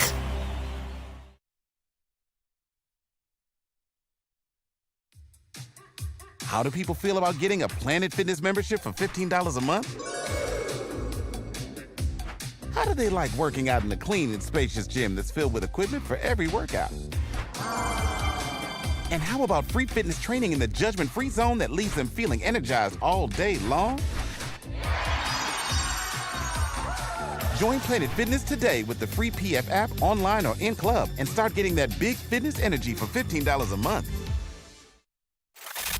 I love Sports? Love wearing clothes? Then you should be wearing Woodward Sports clothes. Check out our full line of merch at woodwardsports.com. Just click on Shop. We have all your favorite designs, like Dan Campbell kneecaps, Woodward Golf, and of course, our own logoed out merchandise. Men, women, infants, kids all love Woodward Sports. Impress your friends. Impress your boss. Impress your dog. Buy Woodward Sports merch today.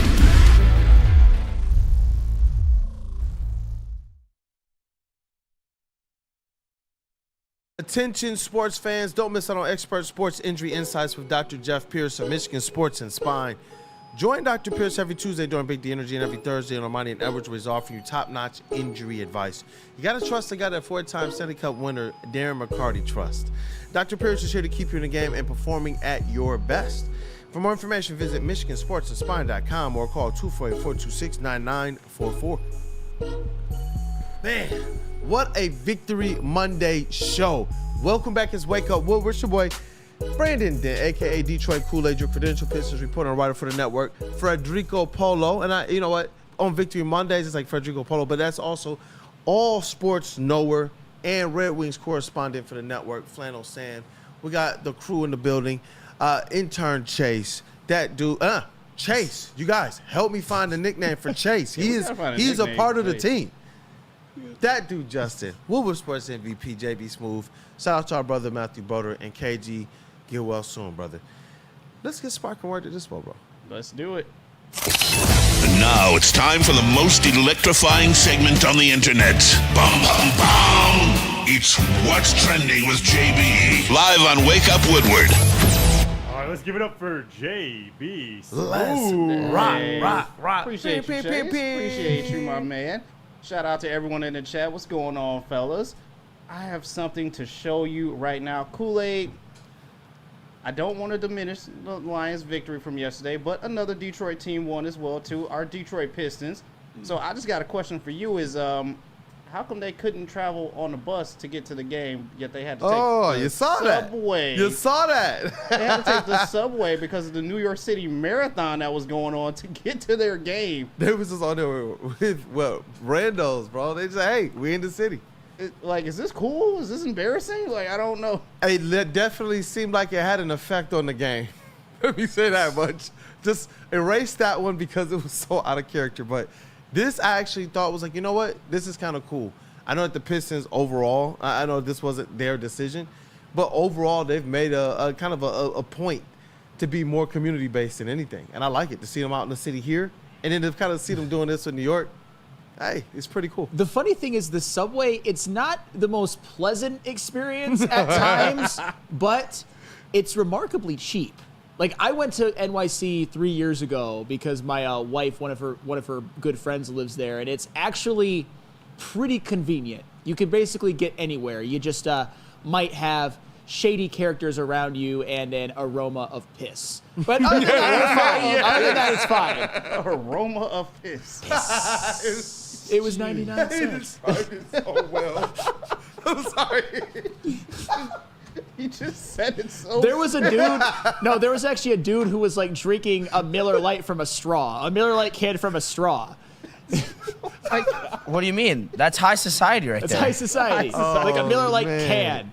Dog, I love New York, man. I remember back in the day, in the music days, we did a block party out there, man. Oh. And it was live, man. Shout out to Grandmaster Flash and the Furious 5. Shout out to Scorpio. Shout out to Barshawn. Those are my guys, my brothers. And shout out to DJ C Styles as well. Yep. Hey, it was epic. It was epic, man. That's what's up. And look, I'm just putting this out there. I don't know what chat members said it, but shout out to you as well, too. Hey, look, the Pistons are in Houston on Sunday. The Lions are also in Houston on Sunday. Double Victory Monday show? Could be another Double Victory Monday show. I think I need them to get together and do some, collaboration videos or something like that. But that's gonna be epic. Moving on, a lot of people took home W's this past weekend, and Chase, this is for you. Even the Commanders, but unfortunately, this one fan did not. It's all right.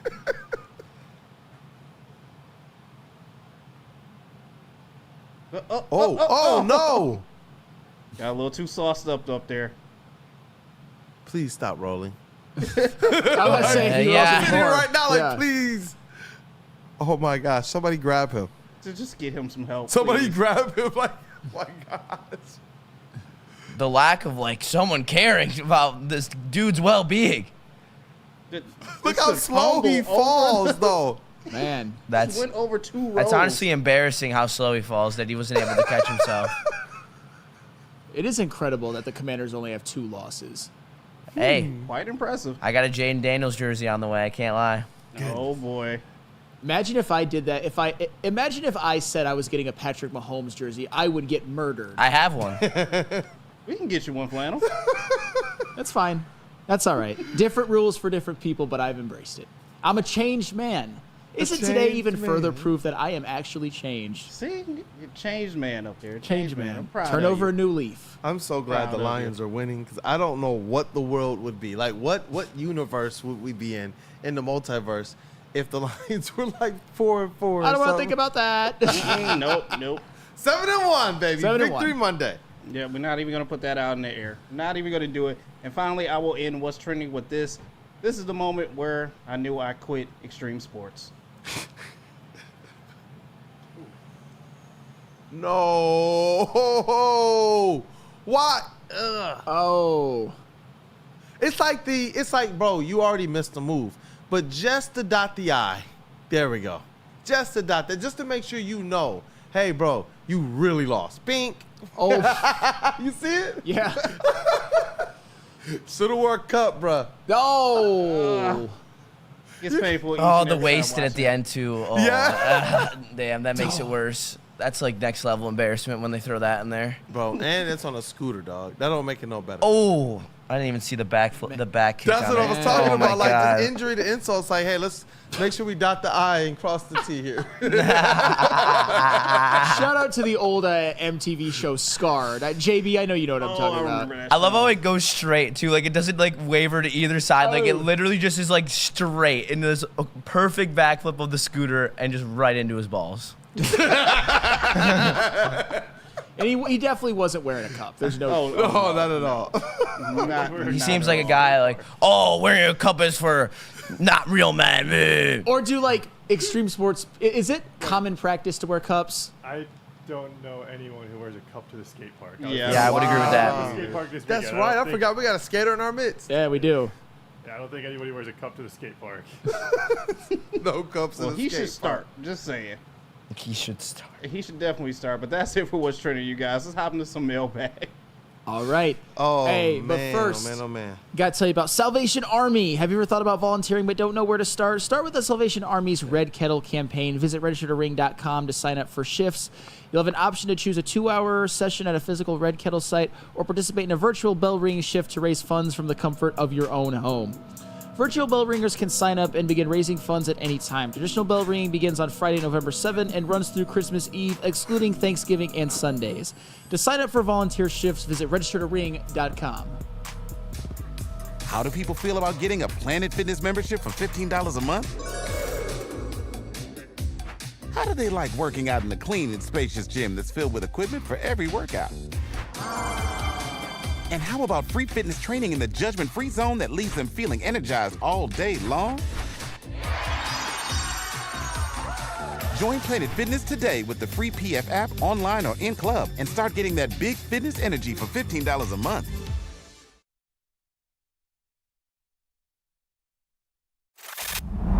Love Woodward Sports? Love wearing clothes? Then you should be wearing Woodward Sports clothes. Check out our full line of merch at woodwardsports.com. Just click on shop. We have all your favorite designs, like Dan Campbell kneecaps, Woodward golf, and of course, our own logoed out merchandise. Men, women, infants, kids, all love Woodward Sports. Impress your friends. Impress your boss. Impress your dog. Buy Woodward Sports merch today.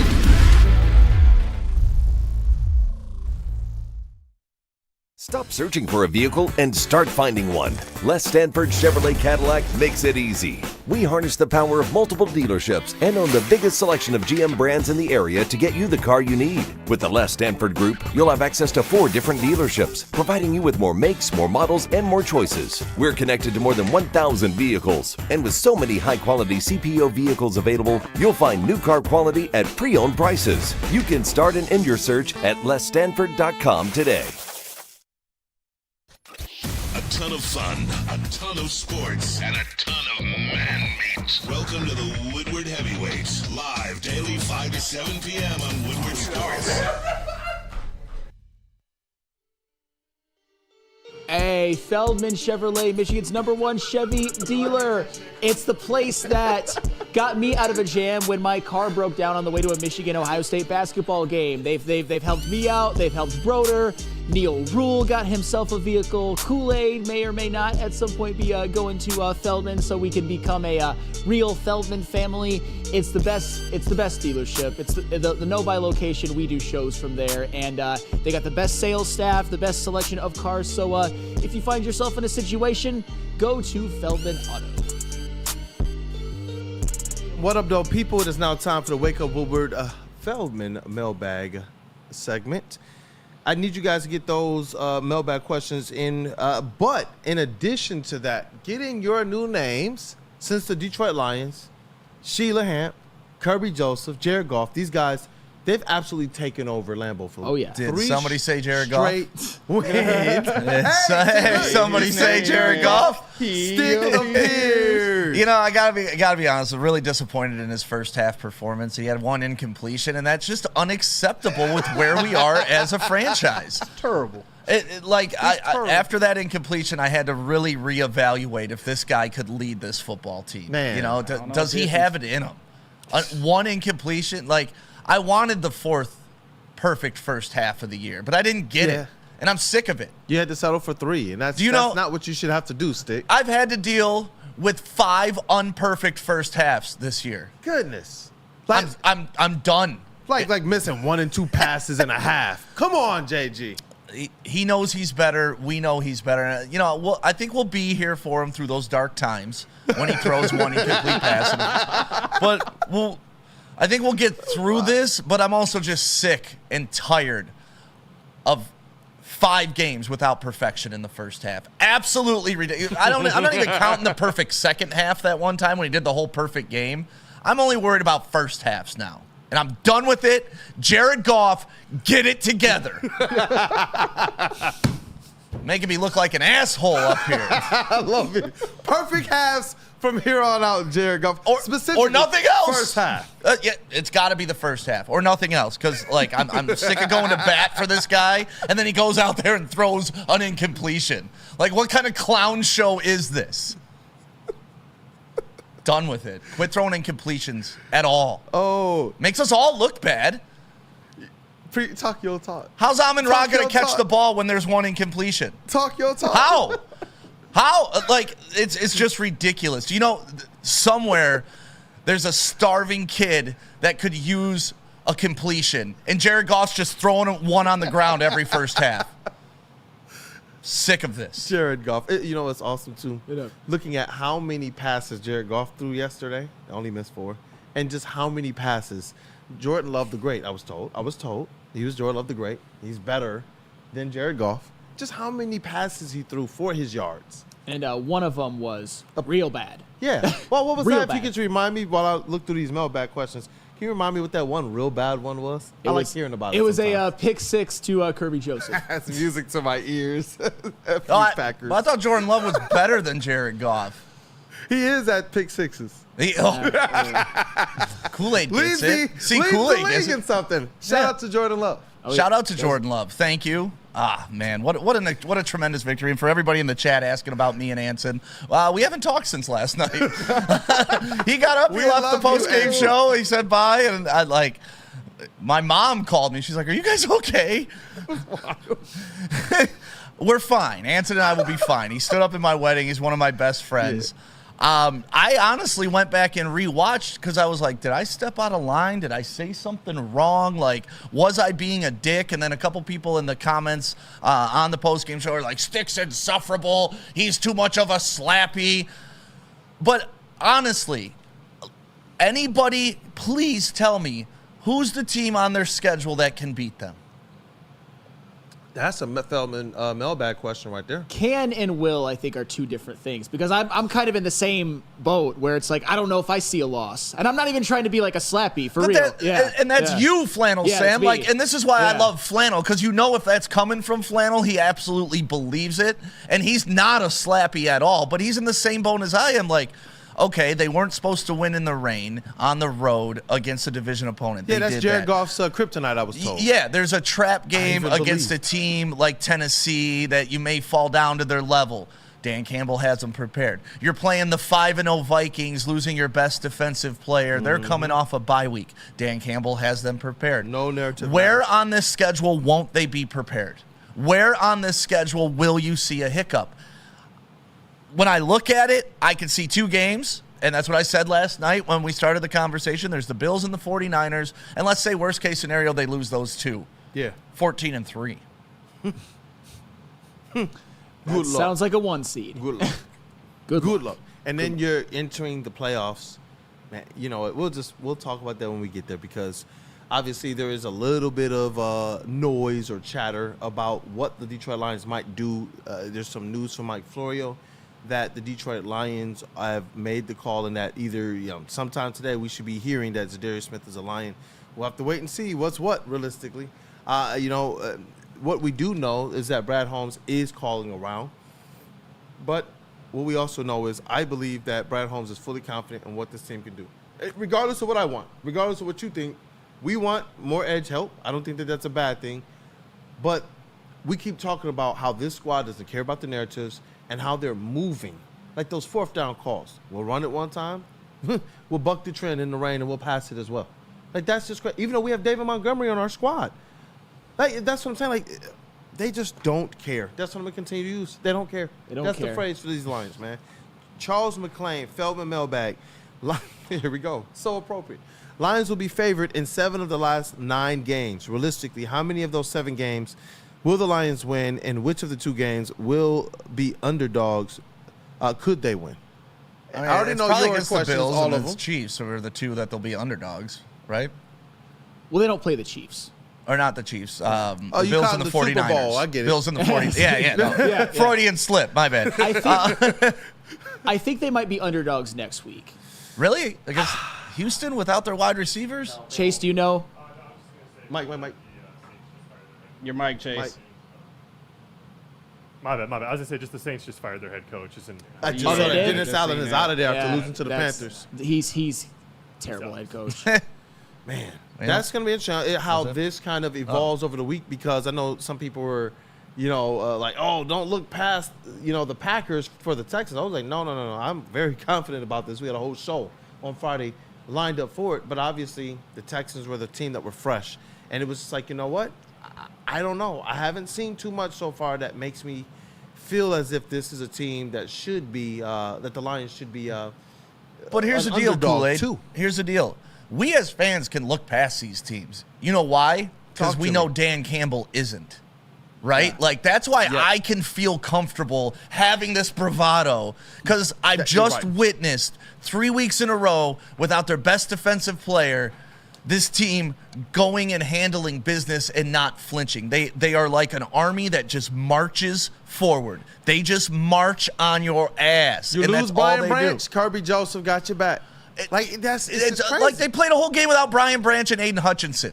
And J-Mo. But hold if on. you told me they were going on the road in the rain, 43 miles an hour wind, no J-Mo, no Hutch, Branch is going to get thrown out.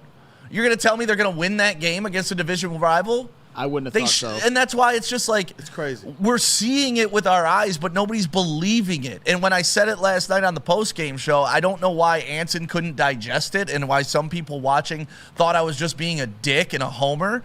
But point to me where they've shown you that they've flinched. Once. They don't. No. The only game that's questionable is the Buccaneers one, and we know that they moved away from their game plan. But beyond that, that was an anomaly, and that's what I prefaced. Yep. If they lose, it's going to be them doing something uncharacteristic. It's going to be going 1 of 7 in the red zone. right? That's something that we haven't seen since, and I don't think we'll ever see again. But that's the type of stuff that's going to happen for this team to lose. It's not about being a homer. It's about, oh, my God, we've seen football teams do this before. Do you think the Patriots, when they were on their incredible runs, thought, oh, we're going to lose the next game? Or, oh, this is going to be a tough game? No, they thought if we play our ball, nobody can beat us. That's a word. Ed O'Neill. Hey, he knows a way to Kool-Aid's heart. Feldman Mailbag. Who in our defense are we sending to the Pro Bowl, and why is Jack Campbell one of them? Oh, wow. Dick Campbell. Look, if he goes to the Pro Bowl, does that usurp and you just go anyway and get the Campbell jersey? I think so. I think that might have to be an amendment. Yeah. Jack Campbell has been one of the most improved players on this entire team. So I'm not saying That's that. one of my godson. I'm not saying that he's for sure gonna make it, but because you still got Fred Warner and you still got Bobby. Hey, one of the reasons that the Commanders that you were way off in your prediction, Chase, is Bobby Wagner bathing in that fountain of youth. You guys like dunking on the Commanders. I put the Saints on that list too, and I said Dennis Allen sucks. So, I mean, That's fair. That's fair. But Jack Campbell could find his way to the Pro Bowl. Wouldn't shock me. But to answer the question, Kirby and Brian Branch. I think that would be it, and then with a chance for Jack Campbell. You think Aiden still makes it with all? I mean, he's still damn near leading the league in sacks, pressures. Did you see everybody's mid-season awards? He was on everybody. I was like, gosh. Made me shed a tear because It did. but like, Oh my it's God. all right. It's all right. The Lions are still. It was they'll be dope okay. to see him recognized. Yeah, though. yeah. It was. Oh my gosh, but you're right. King Tay, Mailbag. Campbell has grown so much. The play of the game that sealed the victory was a punt on 4th and 1.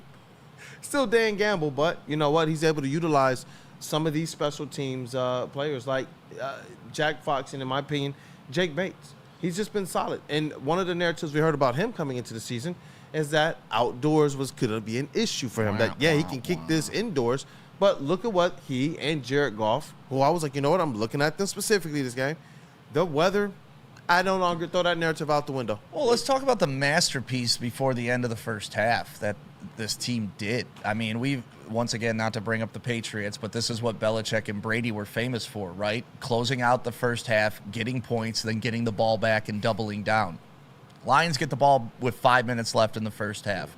They go on that infamous 4-minute drive, which, you know, every offense talks about, right, Flannel? 4-minute drive is almost more important than the 2-minute drive, right? Because it seals games and it shows you what you can do at the end of the first half. So what do? Methodically go down the field. They score.